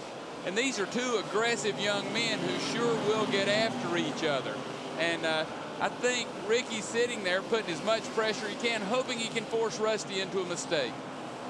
337 laps are complete, and of course for Ricky Rudd, as we look at the leader, for Ricky Rudd, this is his home track. He's out of Chesapeake, Virginia, and he likes to carry those colors just as high as he can, and he carries the green and white livery of the Bernstein Racing Stables this afternoon, maintaining 3rd. 1st to 2nd is 4 4/10 seconds. That's the biggest lead anyone has enjoyed today. Mississippi's Lake Speed, likable guy, is out in front.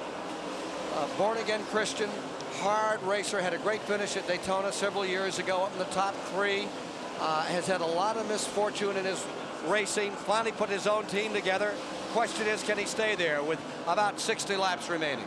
Well, Lake Speed has always run well on super speedways. He's never been noted. Spin and a crash in turn number 2. It's Dale Jarrett. That is the car of Cale Yarborough. Cale driving the super speedways, Dale driving for Haas Ellington on those days, and now today Cale stepping back, and of course Cale's made his mark on this racetrack. He's won a few events on this speedway. But the number 29 gets out from beneath Dale Jarrett, 2nd generation driver whose dad is one of the all-time giants of motorsports and one of the truly fine analysts in the game these days. Well, Dale Jarrett, he's trying to get that car back down, so he's okay. You can see him bringing it off the bank. I think he just got up in no man's land like we've seen so many cars do there in 1 and 2. Well, here it is, turn 1, once again, the primo spot for problems. And it happened before he got into turn. Well, it was in turn 1. Yeah, he was down the bottom, and away it went. It's like Phil Parsons said earlier, you get a foot or 2 feet above that one line, it's like hitting grease. So there's no rubber been put down in that area, and the track's very slick. It's just like running on dirt, as they did up till 1968. And in 1968, who won here? A gentleman named Richard Petty. Neil Bonnet's on pit road. We'll be back with more the live action on the Superstation after these words. A lap to green with Lake Speed with Hoosier tires out in front. The other men behind him have pitted, checking on some rubber. It's time for equal time here today on our Superstation coverage from Richmond. Let's go to Dave Despain. Bob Newton is the president of Hoosier Tires. Bob, this yellow flag erased a good lead, biggest lead of the race for a man on your rubber, Lake Speed. You've got to be excited about your short track debut in Winston Cup racing. Well, we'll have to wait to see till it's over. You know, she ain't over till she's over. It's been that kind of a day here, too. Anything can happen. Your company, we see companies come in and develop street products in racing. Your company doesn't do that. You just build racing tires. What's your motivation for getting into this series? Well, racing is our livelihood. It's a natural step for us to move up. We move up through the All-American Challenge and then up through the Busch Grand National and now into the Winston. So it's a natural step. Did you come here thinking you could win this race? Well, you never think you're going to win one. Like I told you, she's not over till she's over. Well, we're close to over right now, and this man's tires are on the lead car, number 83, as they go back to green. Leading the race is Lake Speed out of Mississippi, trying to win his first Winston Cup victory. And if he does it, it'll be the first Winston Cup win for Hoosier Tires. Thank you, Bob Newton. Let's go back to Ken Squires. Morgan Shepherd has jumped out, made up a lap here. He's now running in the lead lap as Lake Speed holds on, and the number 11 car is still being shown as a lap down. But there's a whole lot of conversation going on in the NASCAR scoring loop, John.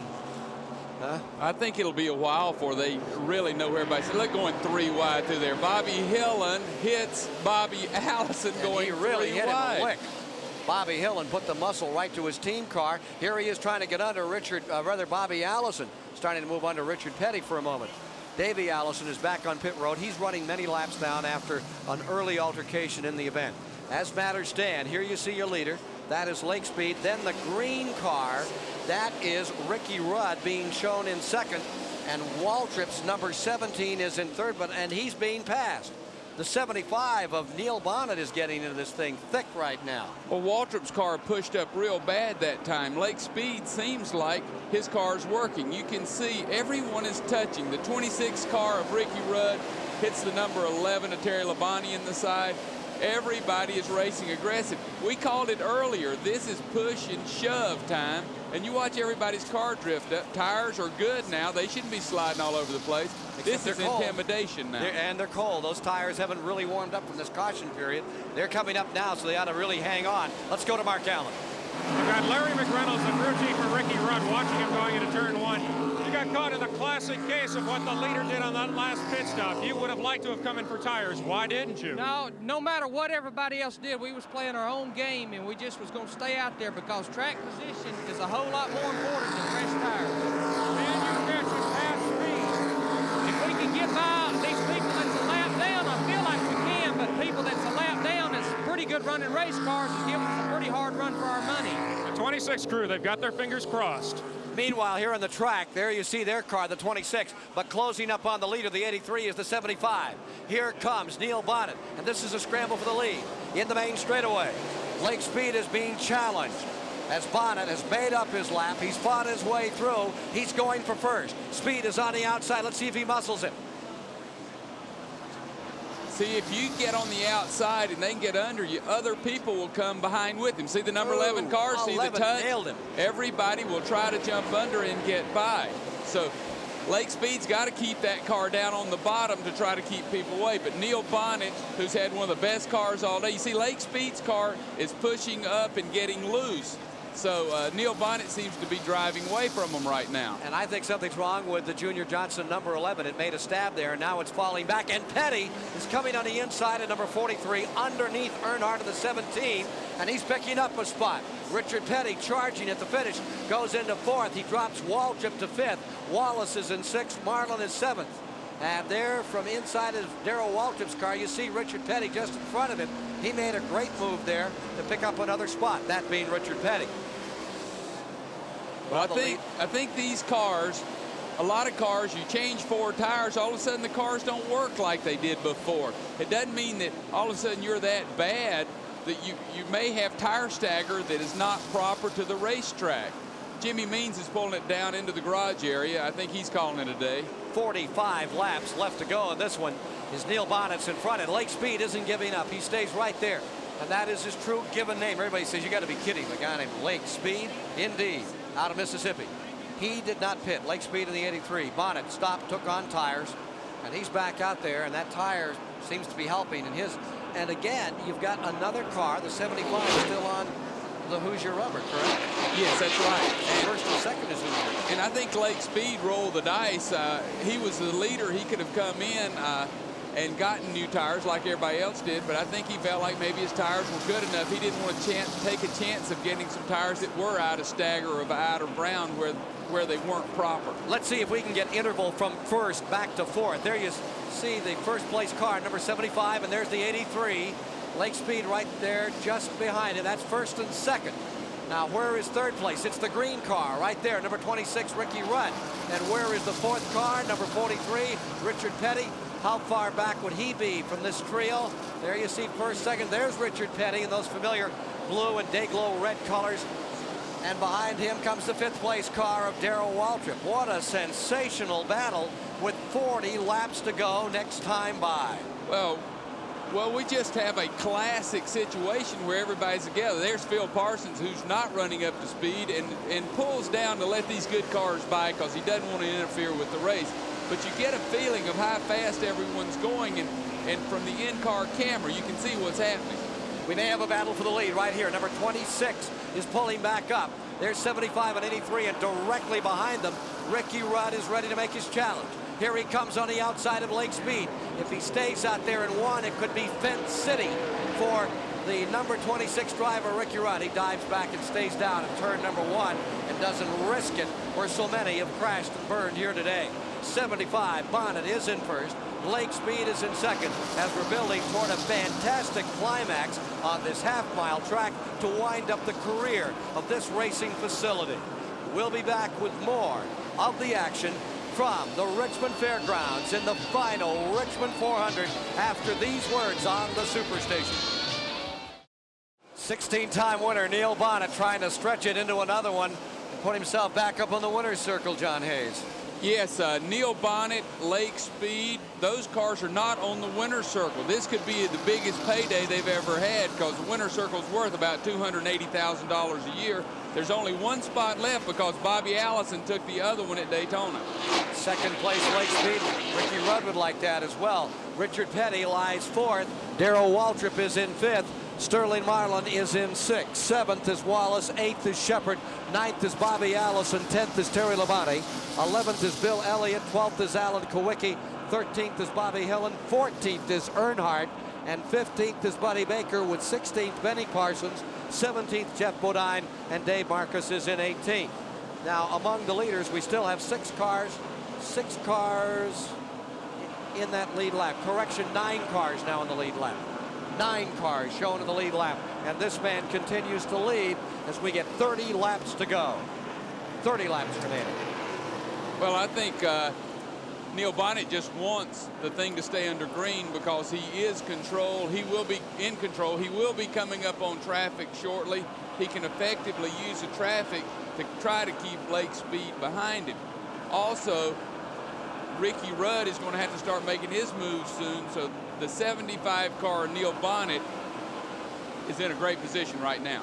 Well, Neil Bonnet has been here since 1977. His best finish was 3rd in 1983. The question is, can he stay here and hold on and pull it off this afternoon? We'll pause for this final message and then be back to bring you the completion of the race in full, complete.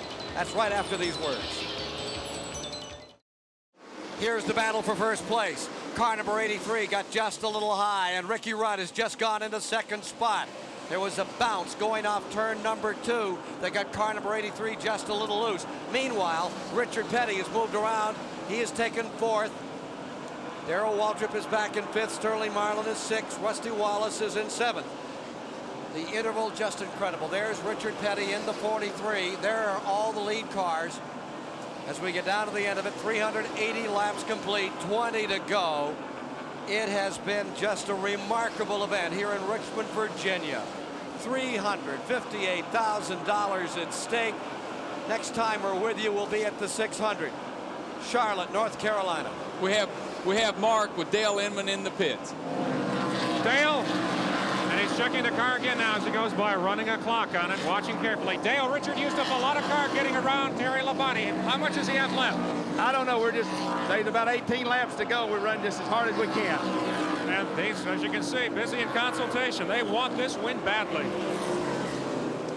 Richard Petty, who many of us last week as we saw him in those vicious, terrible end-over-end, side-over-side rolls, then lying there in the track and being center punched at about 100 miles an hour by Brett Bodine. I think every racing fan in America who loves this sport said an extra prayer at that moment for Richard Petty that he was going to survive it. Survive it. Heck, here he is running for the lead. Car number 43, back with the leader another time. 75 up in front. You'll see that Ricky Rudd changed his line a little bit, went a little higher, got a better bite off the turn, and he's running Neil down. Now, he looks like his car will work higher now. And I tell you what, I wouldn't want to be Neil Bonnet right now because Ricky did get around on the high side a while ago, and that is a hard place to pass. But he does have a car, looks like it's working on the bottom and up above. So Neil's going to have to keep him back there. 384 laps are complete. Last time Raymock Racing won at car number 75, 1983. The Atlanta Journal 500, Atlanta, Georgia. On that mile and a half. Here today, there's Ricky Rudd in the Kenny Bernstein car, closing another time. Kenny Bernstein, who is one of the gamest and nicest people in motorsport, has put together a Winston Cup team and has just seen frustration after frustration since he began it. Maybe today it's all going to come around and he'll finish this race in victory lane. Running in second, Rudd just performing masterfully. The performer that has won on this track before, knows this track well, loves this track, performing before a hometown crowd. Ricky Rudd, the 84 winner, right there, badgering car number 75, Neil Bonnet, as we get down to decide it today. You know, we haven't mentioned, but Neil Bonnet, his leg was severely broken, right? Richard Petty has a severely hurt bad leg. Maybe there's something to these hurt legs because these old guys are just driving the wheels off of these cars. Well, not only was Bonnet's leg broken, but he shattered it, and he shattered his hip in that awful crash in Charlotte. And he comes out and he just limps over to the car and says, nah, it doesn't bother me a bit. And you just know that's Neil Bonnet, that thing does hurt. Top 4 cars are not on the Winner's Circle program as we get down to the end of it here today. Bonnet won the Atlanta race in '83 for Raymock. And from '84 to '86, they had Dave Marcus in the car. They've had Lake Speed, Jody Ridley, Morgan Shepherd, Jimmy Sauter. They're back with Bonnet. They're leading. Can they stay there? And here are the pictures from inside the Darrell Waltrip car momentarily. Remember that he's running in 5th. They have all driven their hearts out. This Capacity House, sold out for the last 9 days, is seeing a great finale to the grand old Richmond Fairgrounds. And there's Richard, the man who won the last dirt track race here back in 1968, giving it his very best again today. Hail the King. Richard's just getting ready to try to pick up 3rd place from Lake Speed. He's right on his bumper. He's been working him. He's working him to the outside, and then he tries to cut back on the inside. Here he's looking to the outside. Lake Speed knows, try to keep that car to the bottom. I have a better chance if I can keep it at the bottom. Here there goes Richard. He's up on the outside of Lake Speed. Richard Petty, laps running down, 391 complete, 9 to go. Petty going for 3rd. And Lake Speed just loses it for a second as he gathered it up. Richard Petty's into 3rd. Now watch Richard try to keep it back down. He couldn't pull it down. They rubbed tires. You can see the smoke run. But Richard did get by. That scrubbed a little speed off of Lake. So Richard Petty has moved into 3rd. And he's sitting there saying, maybe Bonnet and Rudd will get together and I have a chance to win this thing because he's back a little bit now. It's amazing. As you get out to the end of these races, of course, they drive on what they do best, and that's pure meanness among a lot of these drivers. That's what short track racing's all about. But when Petty pulls up, it seems to be pure respect. They don't give him anything, yet at the same time, when he comes alongside, you know it's Richard Petty. Here's car number 11 right there with it. Back up front again. Here's car number 75, and the laps are running down. There are 7 to go. Neil Bonnet, so badly hurt, in such terrible pain over a couple of months, and worked harder to rehabilitate himself to come back for Daytona. And they said that when he went down to Daytona for practice, he took 5 laps, and he hurt so bad he came in and had to be taken out of the car. And he said, oh, that's not true at all. That's just not true. But there's some that will tell you that he hurt plenty when he went out for his initial test in that car. Here's Chris Economaki. I was just talking to Kenny Bernstein, the owner of Ricky Rudd's car, and he says that if it stands this way, he's filing a protest. Oh, car number 75 is in the wall. Number 75 is in the wall in turn number 1 for just a moment, and closing is number 26. Morgan Shepherd blew a tire, hit Neil Bonnet, knocked him into the wall. I don't know if it did any tire damage. He still seems, I don't see any tire smoke. But here comes Ricky Rudd after him. And the reason Ricky Rudd did not go by is he went on the binders. He realized, here's Morgan Shepherd on pit road, all destroyed. He cut a tire. He did not do it with any intent. He just slammed into the side of Bonnet's number 75 and pushed Bonnet right to the wall in turn number 2. He survived the incident. He stays up there. Ricky Rudd is in 2nd. Richard Petty is in 3rd. A quick replay on that incident. Here's what happened. Up there in the corner, there you can see the 75 in the wall. He was mashed there after 97 cut a tire down. Ricky Rudd did a great job of driving. He could have been right into the back of 97 and out of it. And Neil Bonnet is just holding his breath, hoping that he did not cut a tire or rub a tire hard enough, because he can hang on, he can win this thing. They're showing 398 on the board. We're getting down towards the finish.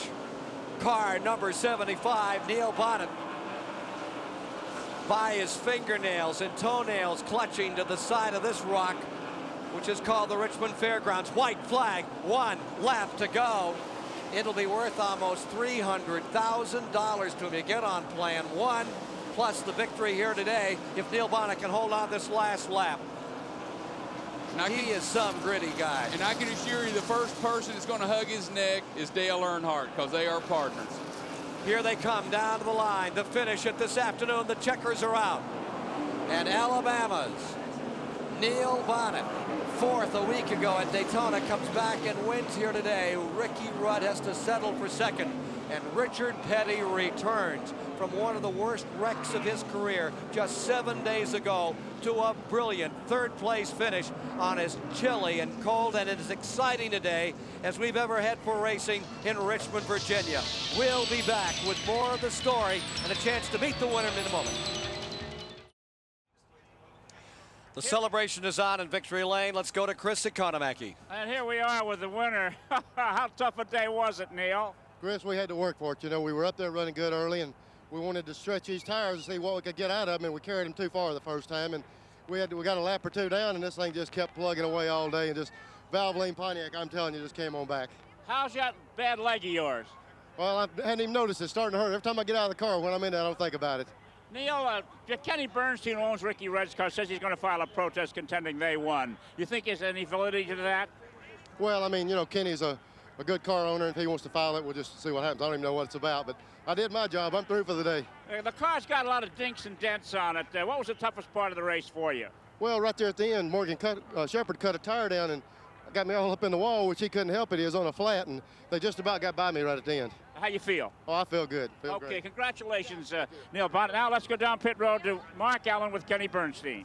And as you said, Chris, Kenny Bernstein thinks you won the race. Where do you think the scoring error was? Well, when the caution came out and those cars stopped under green and the caution came out and caught everybody down, we were still out there. We were in good shape.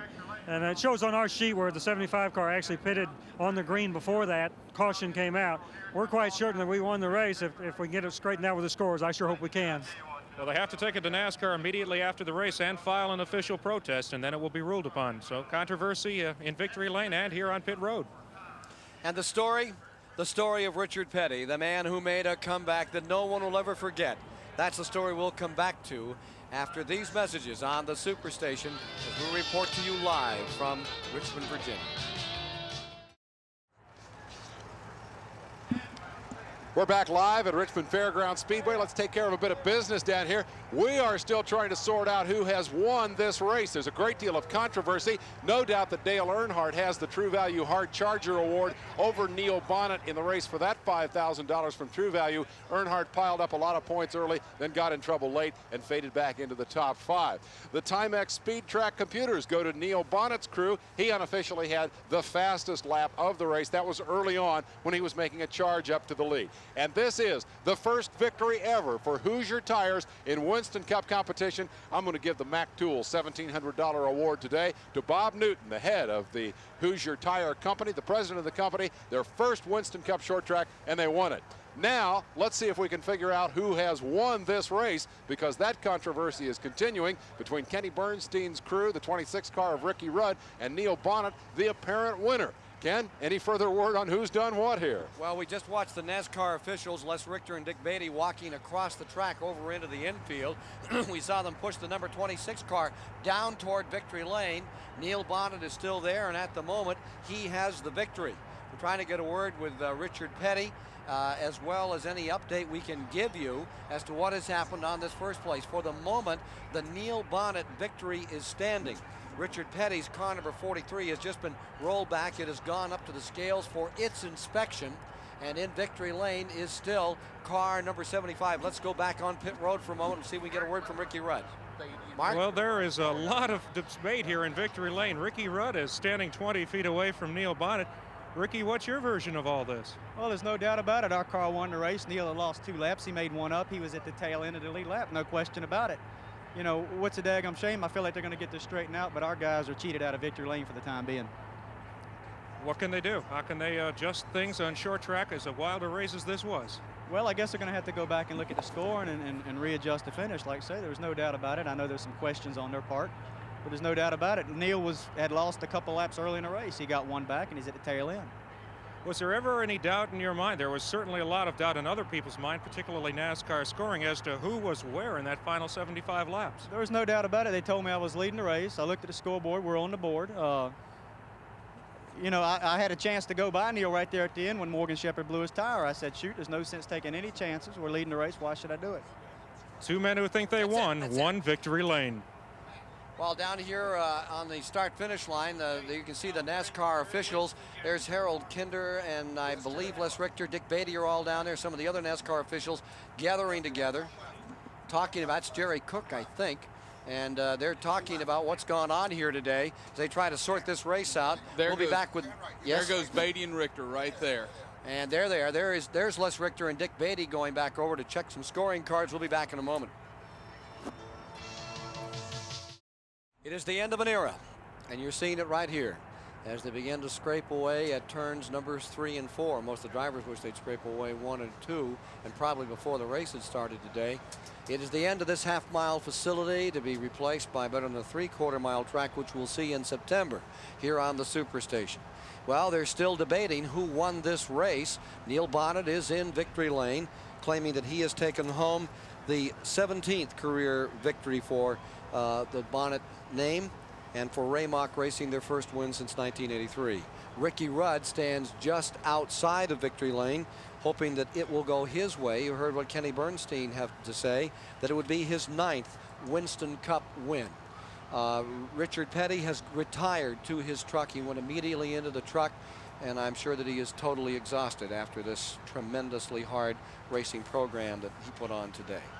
So that's the story. The Superstation will be with you and update you should there be a change in the results. Stay tuned to the Superstation, and we would update you on that. Final look at the standings. Neil Bonnet comes home first. That's unofficial at the moment. Ricky Rudd in second. Richard Petty in third. Darrell Waltrip fourth. And Sterling Marlin came across the line in fifth, with the 6th position belonging to Lake Speed and Rusty Wallace in the lead lap back in 7th spot. Then came 8th, Rusty, 8th across the line when it was all over was Bobby Hillen. That's the latest we've had on that. And then the 9th man across was the car number 11 of Terry Labonte, with 10th this afternoon belonging to Dale Earnhardt, and Richard Childress is down there talking to NASCAR about that right now.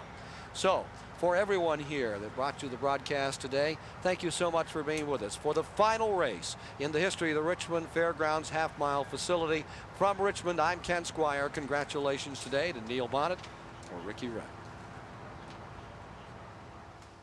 The Richmond 400 has been brought to you by the Heartbeat of America, Today's Chevrolet, and Goodyear Eagle Tires. Goodyear, because there really is a difference. And by Purolator, the first name in filters. For pure oil now and pure oil later, it's Purolator. And by Kawasaki, the Good Times Company.